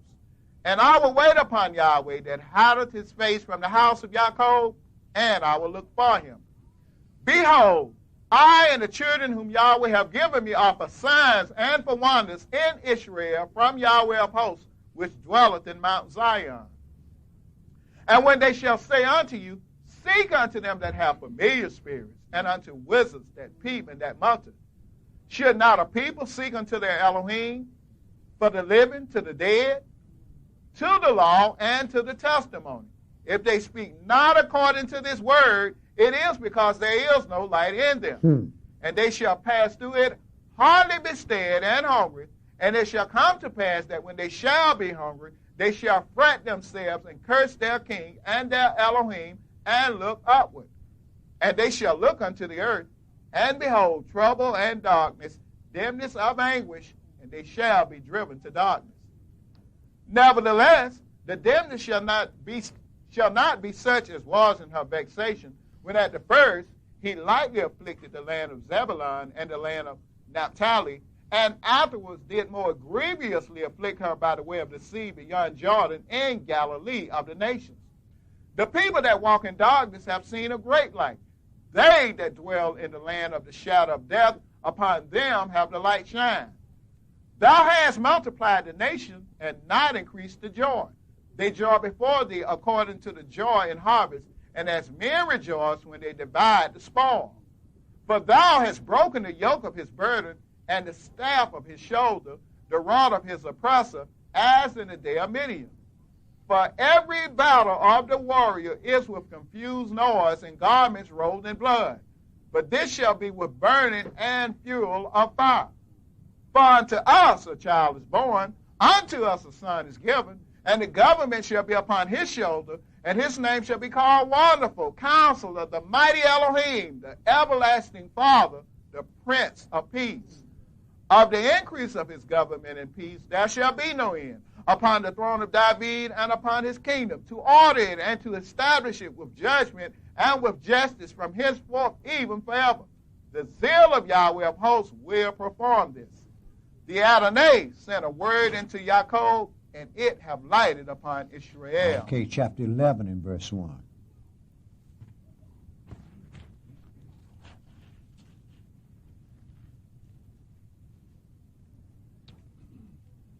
And there shall come forth a rod out of the stem of Jesse, and a branch shall grow out of his roots. And the Spirit of Yahweh shall rest upon him, the Spirit of wisdom and understanding, the Spirit of counsel and might, the Spirit of knowledge and of the fear of Yahweh, and shall make him of quick understanding in the fear of Yahweh. And he shall not judge after the sight of his eyes, neither reprove after the hearing of his ears. But with righteousness shall he judge the poor, and reprove with equity for the meek of the earth. And he shall smite the earth with the rod of his mouth, and with the breath of his lips shall he slay the wicked. And righteousness shall be the girdle of his loins, and faithfulness the girdles of his reins. The wolf also shall dwell with the lamb, and the leopard shall lie down with the kid, and the calf and the young lion and the fatling together, and a little child shall lead them. And the cow and the bear shall feed. Their young ones shall lie down together, and the lion shall eat straw like the ox. And the sucking child shall play on the hole of the asp, and the weaned child shall put his hand on the cockatrice stand. They shall not hurt nor destroy in all my holy mountain, for the earth shall be full of the knowledge of Yahweh as the waters cover the sea. And in that day there shall be a root of Jesse, which shall stand for an ensign of the people. To it shall the Euro-Gentile seek, and his rest shall be glorious. And we know that the Euro-Gentiles did not seek this thing until after the Messiah came in the New Testament. Go ahead, brother.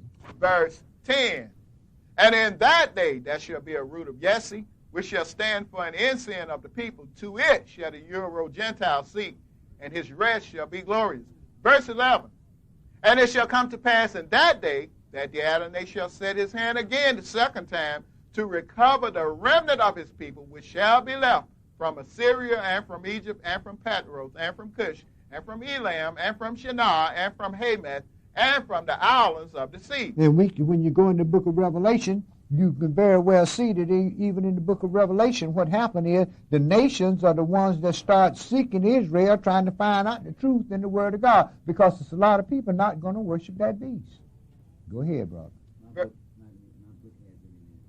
The return of the African/Edenic people to the Holy Land in incense. You need to throw that book in the garbage can. I know it, that's right. Go ahead and read, man. Verse 12. And he shall set up an ensign for the nations, and shall assemble the outcasts of Israel, and gather together the dispersed of Yehudah from the four corners of the earth. This is going to be a man that's going to be that, right? The root of Jesse, right? That's going to put on all rule on the earth and gather Israel back to the land, right? No one has come up in our past has done that. A lot of folks talking about we going back to Israel. What's this going to Israel? You don't own nothing. You don't run nothing. Yeah, trying to make some money for Esau. When they need to be right, they need to give us some money, poor as we are. And ain't nobody going to get Jake nothing, though. Go ahead and read, brother. Verse 13. The envy also of Ephraim shall depart, and the adversaries of Yehudah shall be cut off. Ephraim shall not envy Yehudah, and Yehudah shall not vex Ephraim. But they shall fly upon the shoulders of the Philistines toward the west. They shall spoil them of the east together. They shall lay their hands upon Edom and Moab, and the children of Ammon shall obey them. And Yahweh shall utterly destroy the tongue of the Egyptian sea, and with his mighty wind shall he shake his hand over the river, and shall smite it in the seven streams, and make men go over dry shod.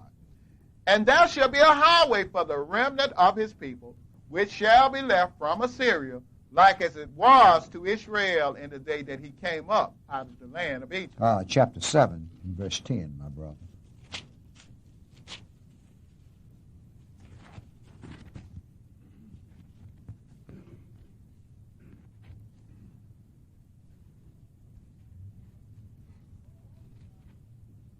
Moreover, Yahweh spake unto Ahaz, saying, Ask you a sign of Yahweh your Elohim. Ask it either in the depth or in the height above. But Ahaz said, I will not ask, neither will I tempt Yahweh. And he said, Hear you now, O house of David. Is it a small thing for you to weary men, but will you weary my God also? Therefore the Adonai himself shall give you a sign. Behold, a virgin shall conceive, and bear a son, and shall call his name Emmanuel. Which is interpreted, God is with us, right? A virgin was going to conceive and bring forth a seed, and they was going to call his name Emmanuel, right? Didn't Peter say, You are my Lord, and you are my God? Okay, go ahead, brother. Verse 15. Butter and honey shall he eat, that he may know to refuse the evil and choose the good. For before the child shall know to refuse the evil and choose the good, the land that you abhor shall be forsaken of both her kings. In other words, Israel wouldn't have no king when this person, when this virgin conceived and brought forth this son that was going to be called the God of Israel. But let's go into St. John 1 and read pick that up at verse 1, my brother. St. John 1 and verse 1.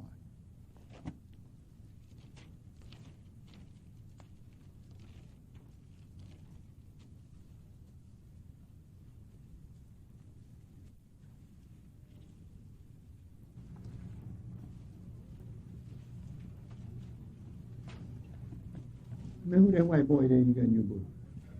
No, he's the black one. Let's see. Black. Sure is he. Just got on a white garment. Oh, okay. Okay. St. John 1, and pick that up at verse 1. Yes, sir. In the beginning was the Word, and the Word was with Elohim, and the Word was Elohim. The same was in the beginning with Elohim. All things were made by him, and without him was not anything made that was made. In him was life, and the life was the light of men. And the light shineth in darkness, and the darkness comprehended it not. There was a man sent from Elohim, whose name was Johanan. The same came for a witness, to bear witness of the light, that all men through him might believe. He was not that light, but was sent to bear witness of that light. That was the true light, which lighteth every man that cometh into the world. He was in the world, and the world was made by him, and the world knew him not. Why? Because he dwelt in a body. See, this is why the Lamb had to be born through a virgin birth, so he wouldn't have that original sin on him, right? Go ahead, brother. Verse 11. He came unto his own, and his own received him not. But as many as received him, to them gave he power to become the sons of Elohim, even to them that believe on his name, which were born not of blood, nor of the will of the flesh, nor of the will of man, but of Elohim. Now, these Christians quick to say that, see, he came into his own, and his own received him not, but as many as received him. But look who they received him through. They received him through his own. The apostles were Hebrew Israelites. Go ahead, brother. Verse 14. And the Word was made flesh, and dwelt among us. And we beheld his glory, the glory as of the only begotten of the Father, full of grace and truth. Mm-hmm. Johanan bare witness of him and cried, saying, This was he of whom I spake. He that cometh after me is preferred before me, for he was before me. And of his fullness have all we received, and grace for grace. For the law was given by Moshe, but grace and truth came by Yeshua HaMashiach. No man have seen Elohim at any time. The only begotten Son, which is in the bosom of the Father, he have declared him. And this is the record of Johanan, when the Jews sent priests and Levites from Jerusalem to ask him, Who are you? And he confessed and denied not, but confessed, I am not the anointed one. And they asked him, What then? Are you Elijah?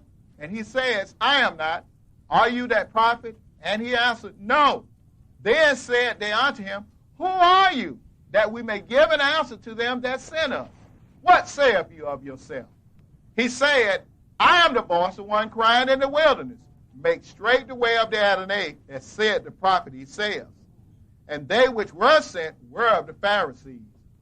And they asked him and said unto him, Why baptizest thou then, if you be not that Messiah, nor Elijah, neither that prophet? Johanan answered them, saying, I baptize with water, but there standeth one among you whom you know not. He it is, whose coming after me is preferred before me, whose shoes latchet I am not worthy to loose. These things were done in Beth Abarah, beyond Jordan, where Johanan was baptized. The next day, Johanan saw Yeshua coming unto him, and says, Behold the Lamb of Elohim, which taketh away the sin of the world. This is he of whom I said, After me cometh a man which is preferred before me, for he was before me. And I knew him not, but that he should be made manifest to Israel. Therefore am I come baptizing with water. And Johanan bare record, saying, I saw the Spirit descending from heaven like a dove, and it abode upon him. And I knew him not, but he that sent me to baptize with water, the same said unto me, Upon whom you shall see the Spirit descending and remaining on him, the same is he which baptizes with the Holy Ghost. And I saw, and by record, that this is the Son of Elohim. Okay, my brother. Okay, so we got that set up, that he was going to come through the house of David, and he did show up in the year 26, and you can figure that out in the 70 weeks of Daniel. Now let's go back to Exodus chapter 1 and verse 1.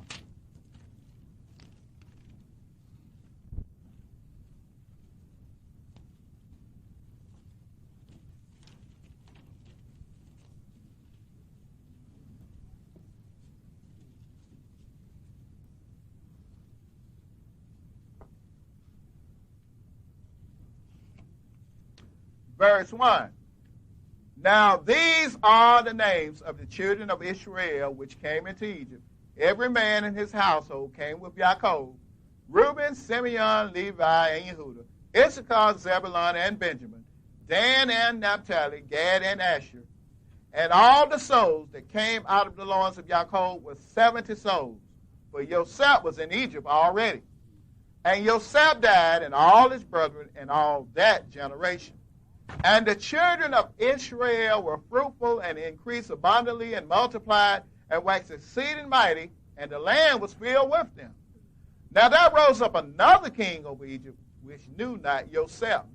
And he said unto his people, Behold, the people of the children of Israel are more and mightier than we. Come on, let us deal wisely with them, lest they multiply, and it come to pass that when there falleth out any war, they join also unto our enemies and fight against us, and so get them up out of the land. Therefore they did set over them taskmasters to afflict them with their burdens, and they built for Pharaoh treasure cities, Python and Ramesses. But the more they afflicted them, the more they multiplied and grew, and they were grieved because of the children of Israel. As it is this day. Verse 13. And the Egyptians made the children of Israel to serve with rigor, and they made their lives bitter with hard bondage, in mortar and in brick, and in all manner of service in the field. All their service wherein they made them serve was with rigor. And the king of Egypt spake to the Hebrew midwives, of which the name of the one was Shiphrah, and the name of the other Purah. And he said, When you do the office of a midwife to the Hebrew women, and see them upon the stools, if it be a son, then you shall kill him. But if it be a daughter, then she shall live. But the midwives feared Yah, and did not as the king of Egypt commanded them, but saved the men children alive. 2 and 1.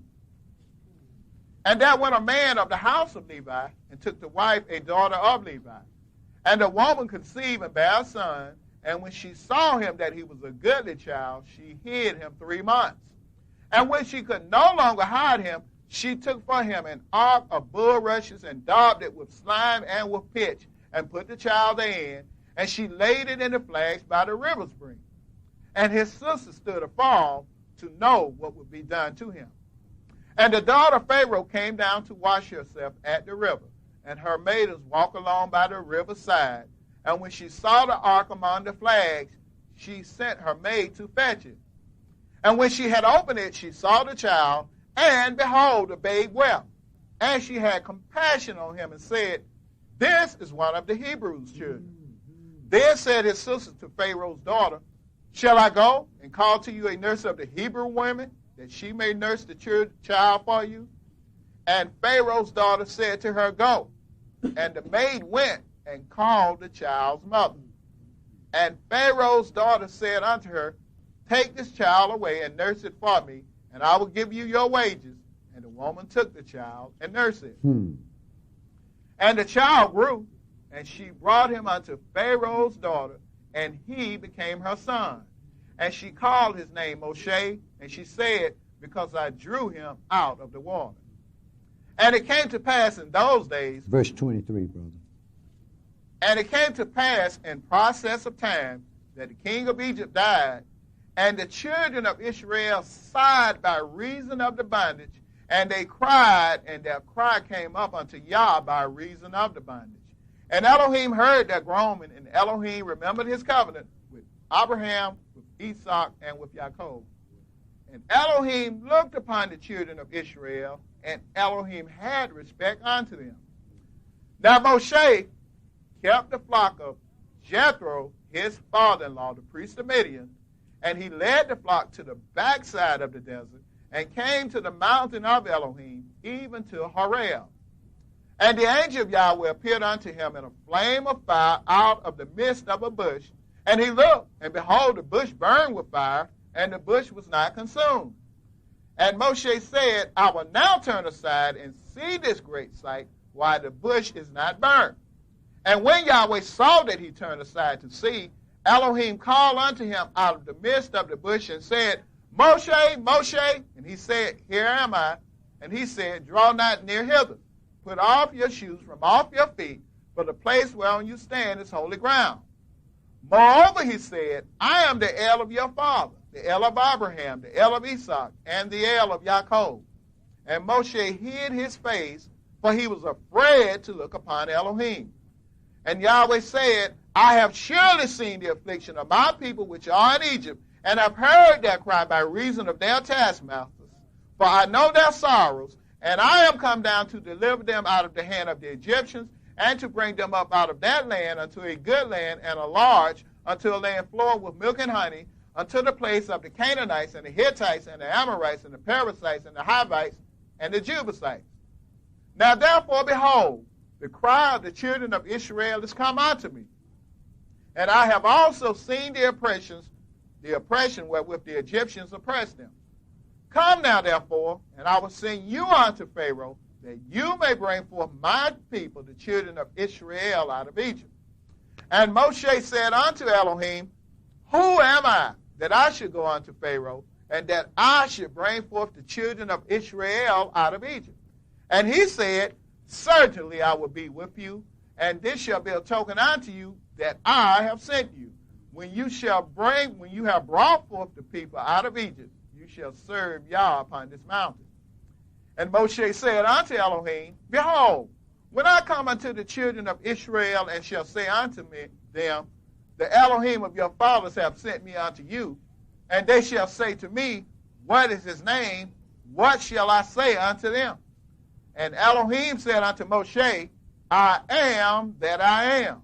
And he said, Thus shall you say unto the children of Israel, I am have sent me unto you. Verse 11, my brother. Chapter 11 rather than verse 1. Chapter 11 and verse 1.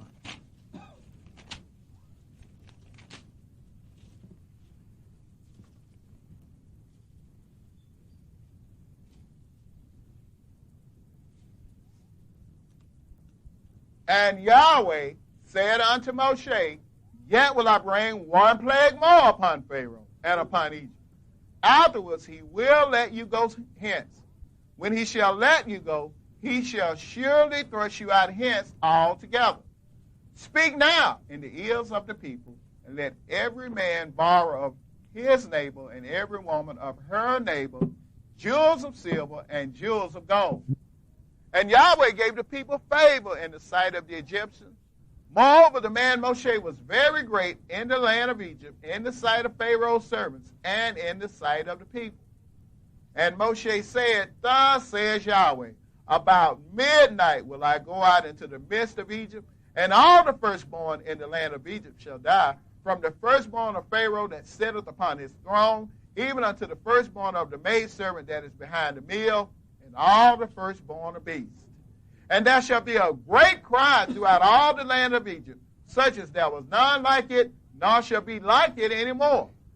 But against any of the children of Israel shall not a dog move his tongue against man or beast, that you may know how that Yahweh does put a difference between the Egyptians and Israel.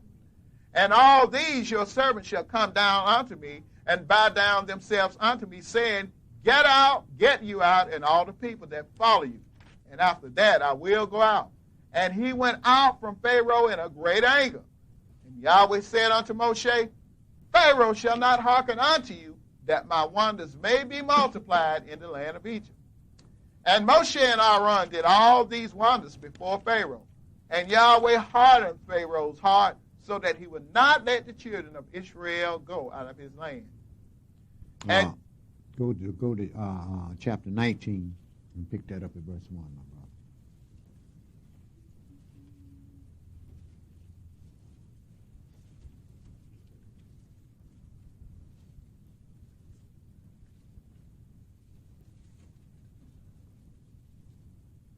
brother. In the third month, when the children of Israel were gone forth out of the land of Egypt, the same day came they into the wilderness of Sinai.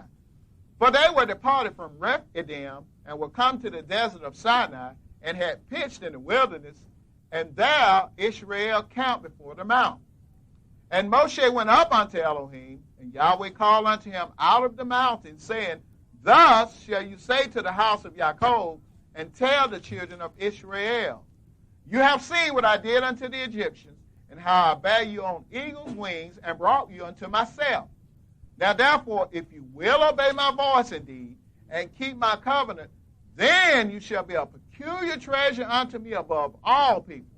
For all the earth is mine, And you shall be unto me a kingdom of priests and a holy nation. These are the words that you shall speak unto the children of Israel. And Moshe came and called for the elders of the people, and laid before their faces all these words which Yahweh commanded him. 20 and 1.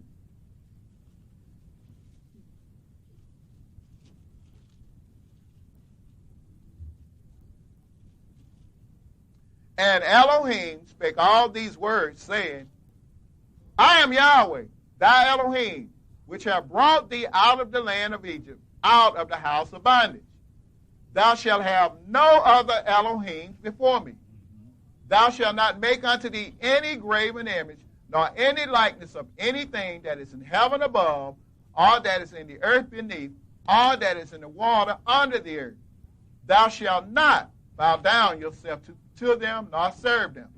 For I, Yahweh thy Elohim, am a jealous Elohim, visiting the iniquity of the fathers upon the children unto the third and fourth generation of them that hate me, and showing mercy unto thousands of them that love me and keep my commandments.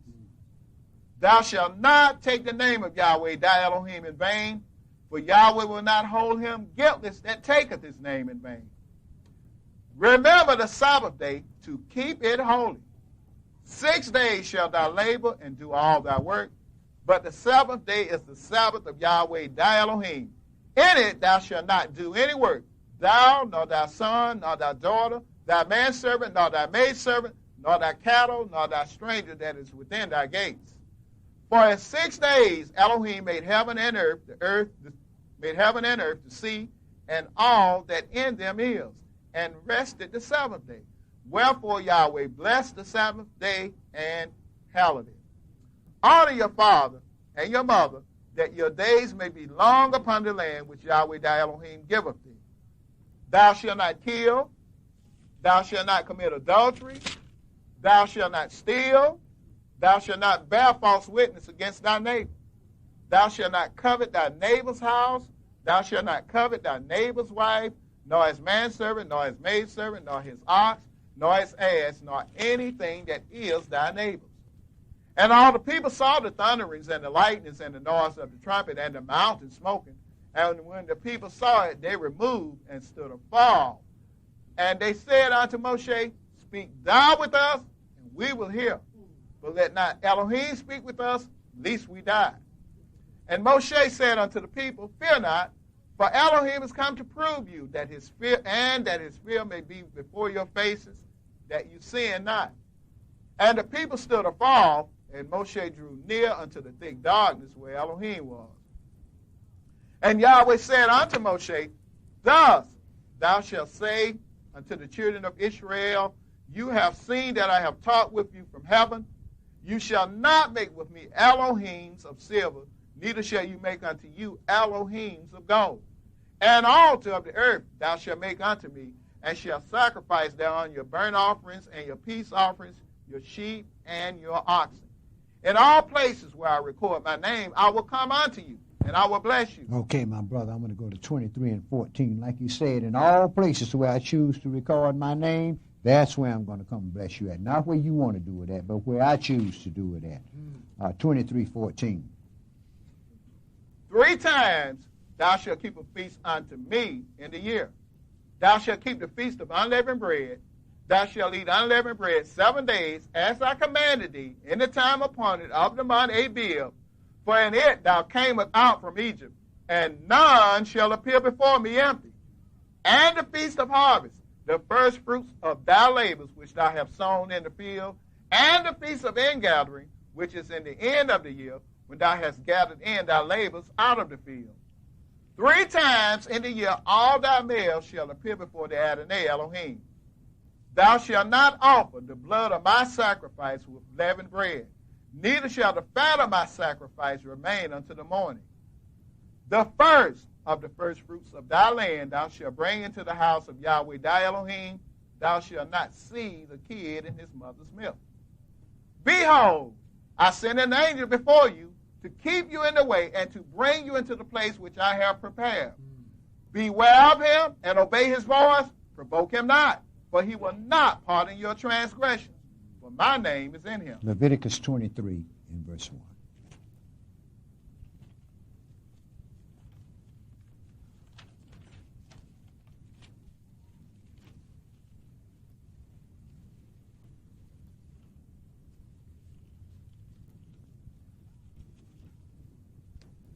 And Yahweh spake unto Moshe, saying, Speak unto the children of Israel, and say unto them concerning the feast of Yahweh, which you shall proclaim to be holy convocations, even these are my feasts.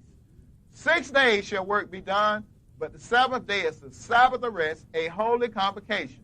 You shall do no work therein. It is the Sabbath of Yahweh in all your dwellings. These are the feasts of Yahweh, even holy convocations, which you shall proclaim in their seasons.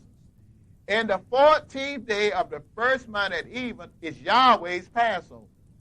And on the 15th day of the same month is the feast of unleavened bread unto Yahweh. 7 days you must eat unleavened bread.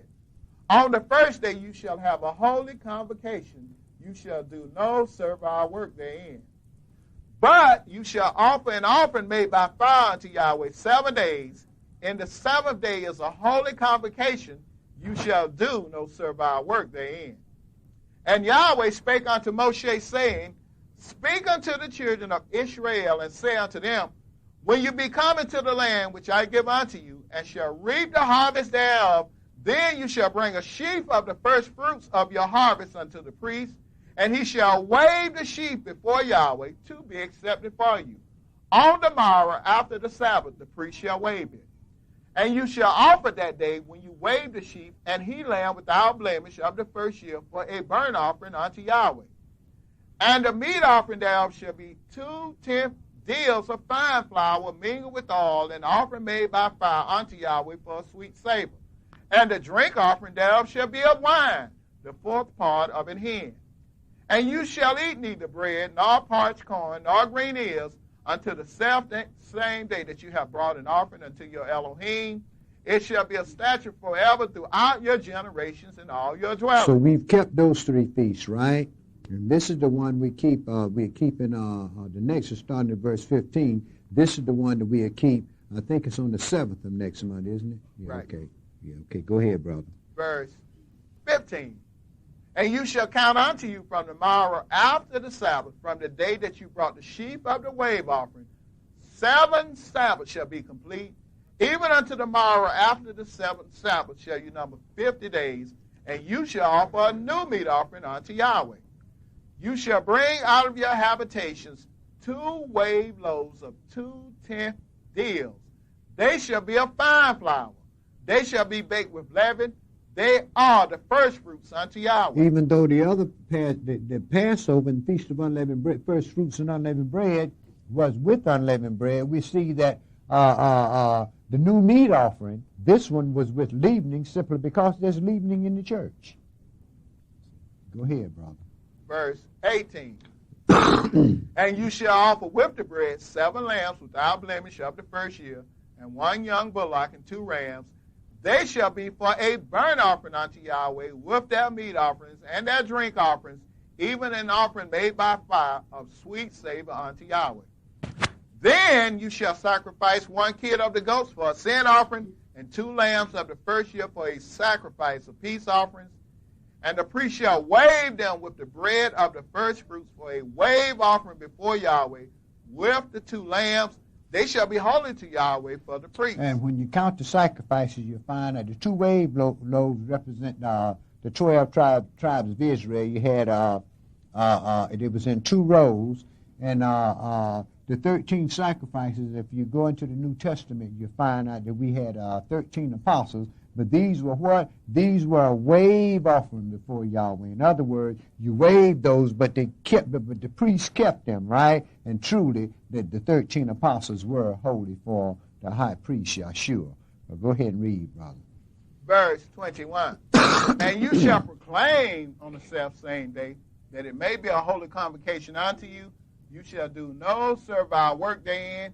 It shall be a statute forever in all your dwellings throughout your generations. And when you reap the harvest of your land, thou shalt not make clean riddance of the corners of thy field when thou reapest, neither shalt thou gather any gleaning of thy harvest. Thou shalt leave them unto the poor and to the stranger. I am Yahweh, your Elohim. And Yahweh spake unto Moshe, saying, Speak unto the children of Israel, saying, In the Sabbath month, in the first day of the month, shall you have a Sabbath, a memorial of blowing of trumpets, a holy convocation. You shall do no servile work therein, but you shall offer an offering made by fire unto Yahweh. And Yahweh spoke unto Moshe, saying, Also on the 10th day of the 7th month there shall be a day of atonement. It shall be an holy convocation unto you, and you shall afflict your souls and offer an offering made by fire unto Yahweh. Out of all the feast days and out of all the things that we have to do, this is the only time that we were commanded to fast, and that is on the Day of Atonement. Now, if you choose to fast other time, then that's what you choose to do. But as far as the Scripture is concerned, there was only one day that was given to us to fast, and that is the Day of Atonement. But go ahead and read, brother. Verse 29. Start with 28. And you shall do no work in that same day, for it is a day of atonement, to make an atonement for you before Yahweh your Elohim. And whatsoever soul it be that shall not be afflicted in that same day, he shall be cut off from among his people. And whatsoever soul it be that doeth any work in that same day, the same soul will I destroy from among his people. You shall do no manner of work. It shall be a statute forever throughout your generations in all your dwellings.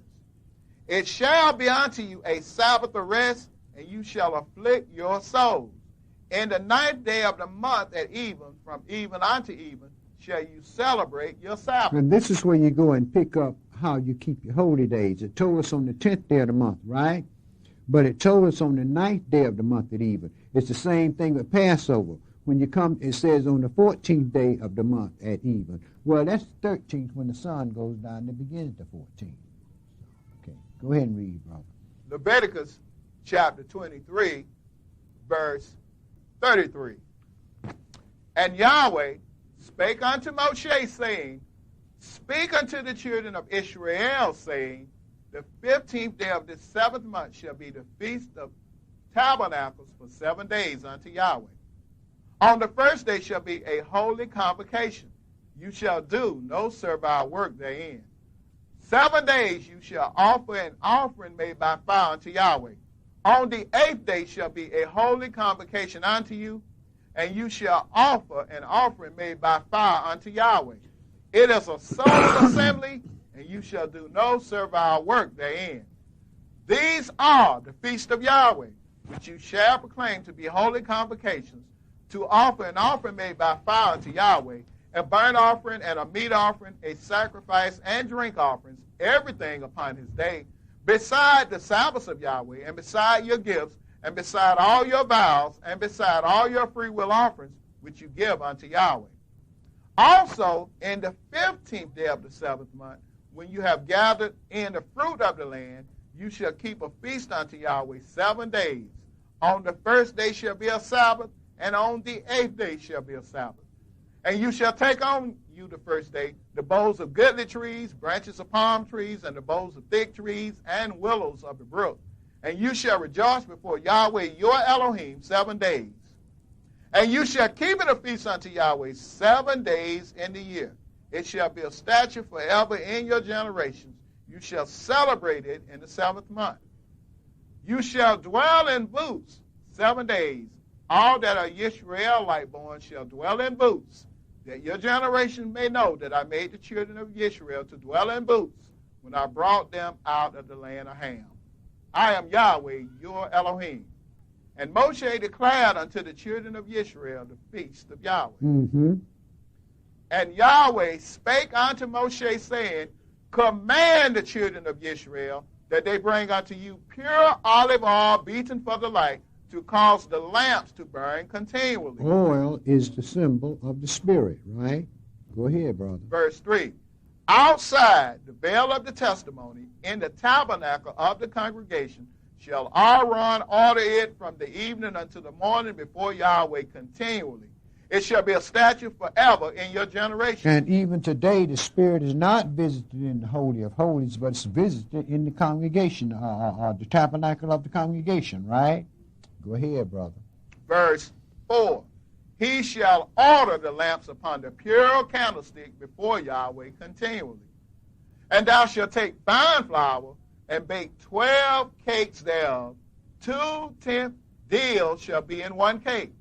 And thou shalt set them in 2 rows, 6 on a row, upon the pure table before Yahweh. And thou shalt put pure frankincense upon each row, that it may be on the bread for a memorial, even an offering made by fire unto Yahweh. Every Shabbat he shall set it in order before Yahweh continually, being taken from the children of Israel by an everlasting covenant. You know, this is the showbread table, right? And Israel had to be at the showbread table every Sabbath day because the bread was renewed every Sabbath day. But go ahead and read, brother. Verse 9. And it shall be Aaron's and his sons, and they shall eat it in the holy place, for it is most holy unto him of the offerings of Yahweh made by fire for a perpetual statute. Okay, my brother. Now, this covenant here was written in the year of 1490 B.C. Let's go into the New Testament and verify that these things were still going on in the New Testament. Acts 2, and pick that up at verse 1. Messiah had told the children of Israel, so you tarry, his apostles, say, you tarry in Jerusalem till you be endowed with the Spirit from on high. And on the day of Pentecost, what they call Pentecost, the Feast of Weeks, we know that this is when the Spirit was given. You had to have a new meal offering, had to be offered under the old covenant, right? Okay, pick this up at Acts 2 and verse 1. And when the day of Pentecost was fully come, they were all with one accord in one place. And suddenly there came a sound from heaven as of a rushing mighty wind, and it filled all the house where they were sitting. And there appeared unto them cloven tongues like as of fire, and it sat upon each of them. And they were all filled with the Holy Ghost, and began to speak with other tongues as the Spirit gave them utterance. And there was dwelling at Jerusalem Jews, devout men out of every nation under heaven. These are the brothers and sisters had been scattered to the known earth at that time, and they had come back up to Jerusalem.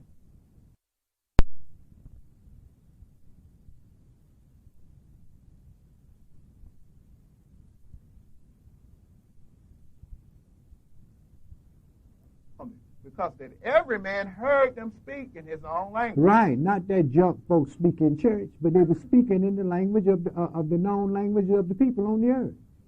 Go ahead, brother. Verse 7. And they were all amazed and marveled, saying one to another, Behold, are not all these which speak Galileans? And how hear we every man in our own tongue wherein we were born?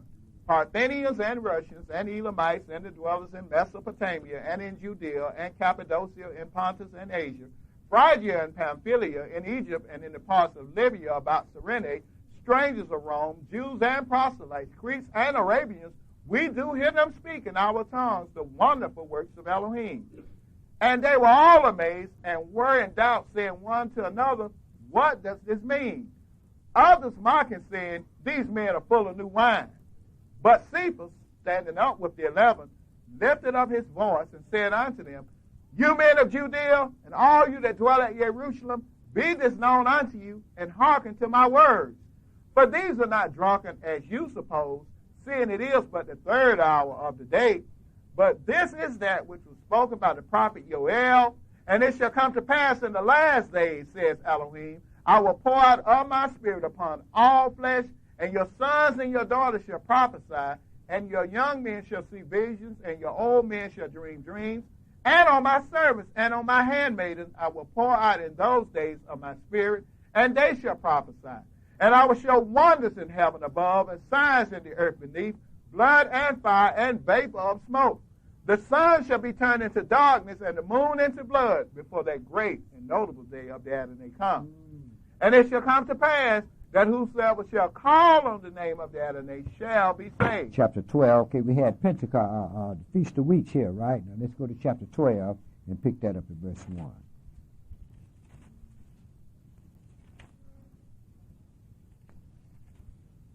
This is in the year 42 ACE.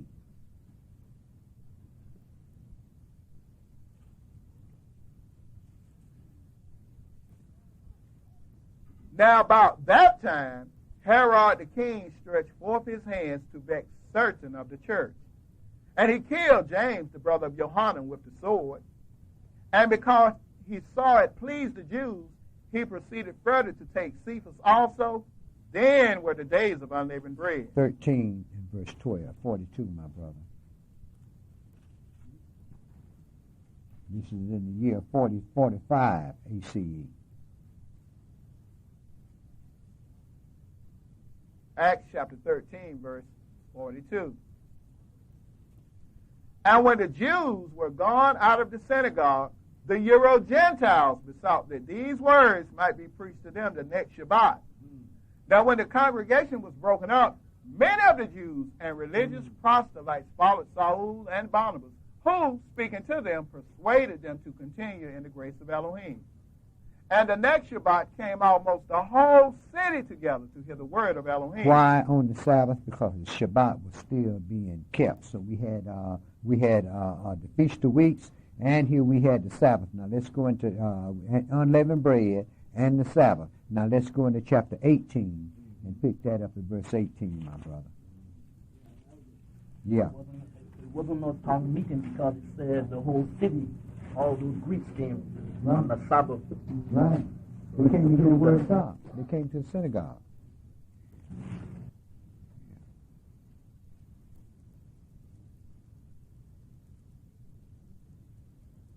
Acts 18, verse 18. Yeah. And Saul, after this, tarried there yet a good while, and then took leave of the brethren, and sailed thence into Syria, and with him Priscilla and Aquila, having shorn his head in Senchia, for he had a vow. Now he had a vow, right? And he had shaved his head because he had a Nazarite vow, right? But folks said, well, the law ain't no good. Go ahead, brother. Verse 19. And he came to Ephesus and left them there. But he himself entered into the synagogue and reasoned with the Jews.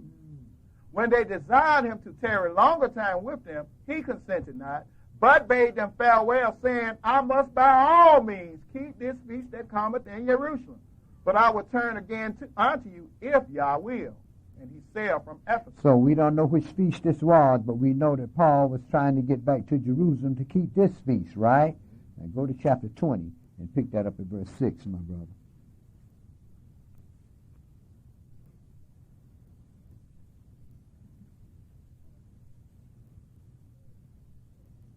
Verse 6.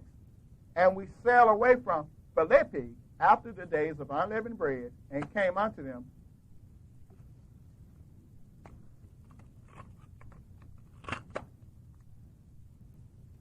Acts chapter 20, verse 6. And we sailed away from Philippi after the days of unleavened bread, and came unto them to Troas in 5 days, where we abode 7 days. So we see he kept the unleavened bread, right? Now go over to verse 13, brother. And we went before to ship, and sailed unto Esau, there intending to take in Saul, for so had he appointed, minding himself to go afoot. And when he met with us at Assos, we took him in and came to Mytilene. And we sailed thence, and came the next day over Chios. And the next day we arrived at Samos, and tarried at Trogyllium. And the next day we came to Miletus. For Saul had determined to sail by Ephesus, because he would not spend the time in Asia. For he hasted, if it were possible for him, to be at Jerusalem the day of Pentecost. Okay, my brother. 27, chapter 27 and verse 6.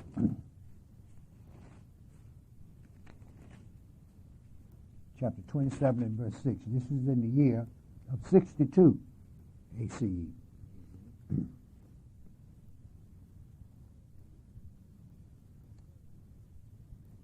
Verse 6.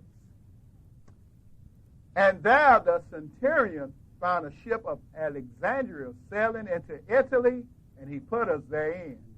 And when we had sailed slowly many days, and scarce were come over against Cnidus, the wind not suffering us, we sailed unto Crete over against Salmone,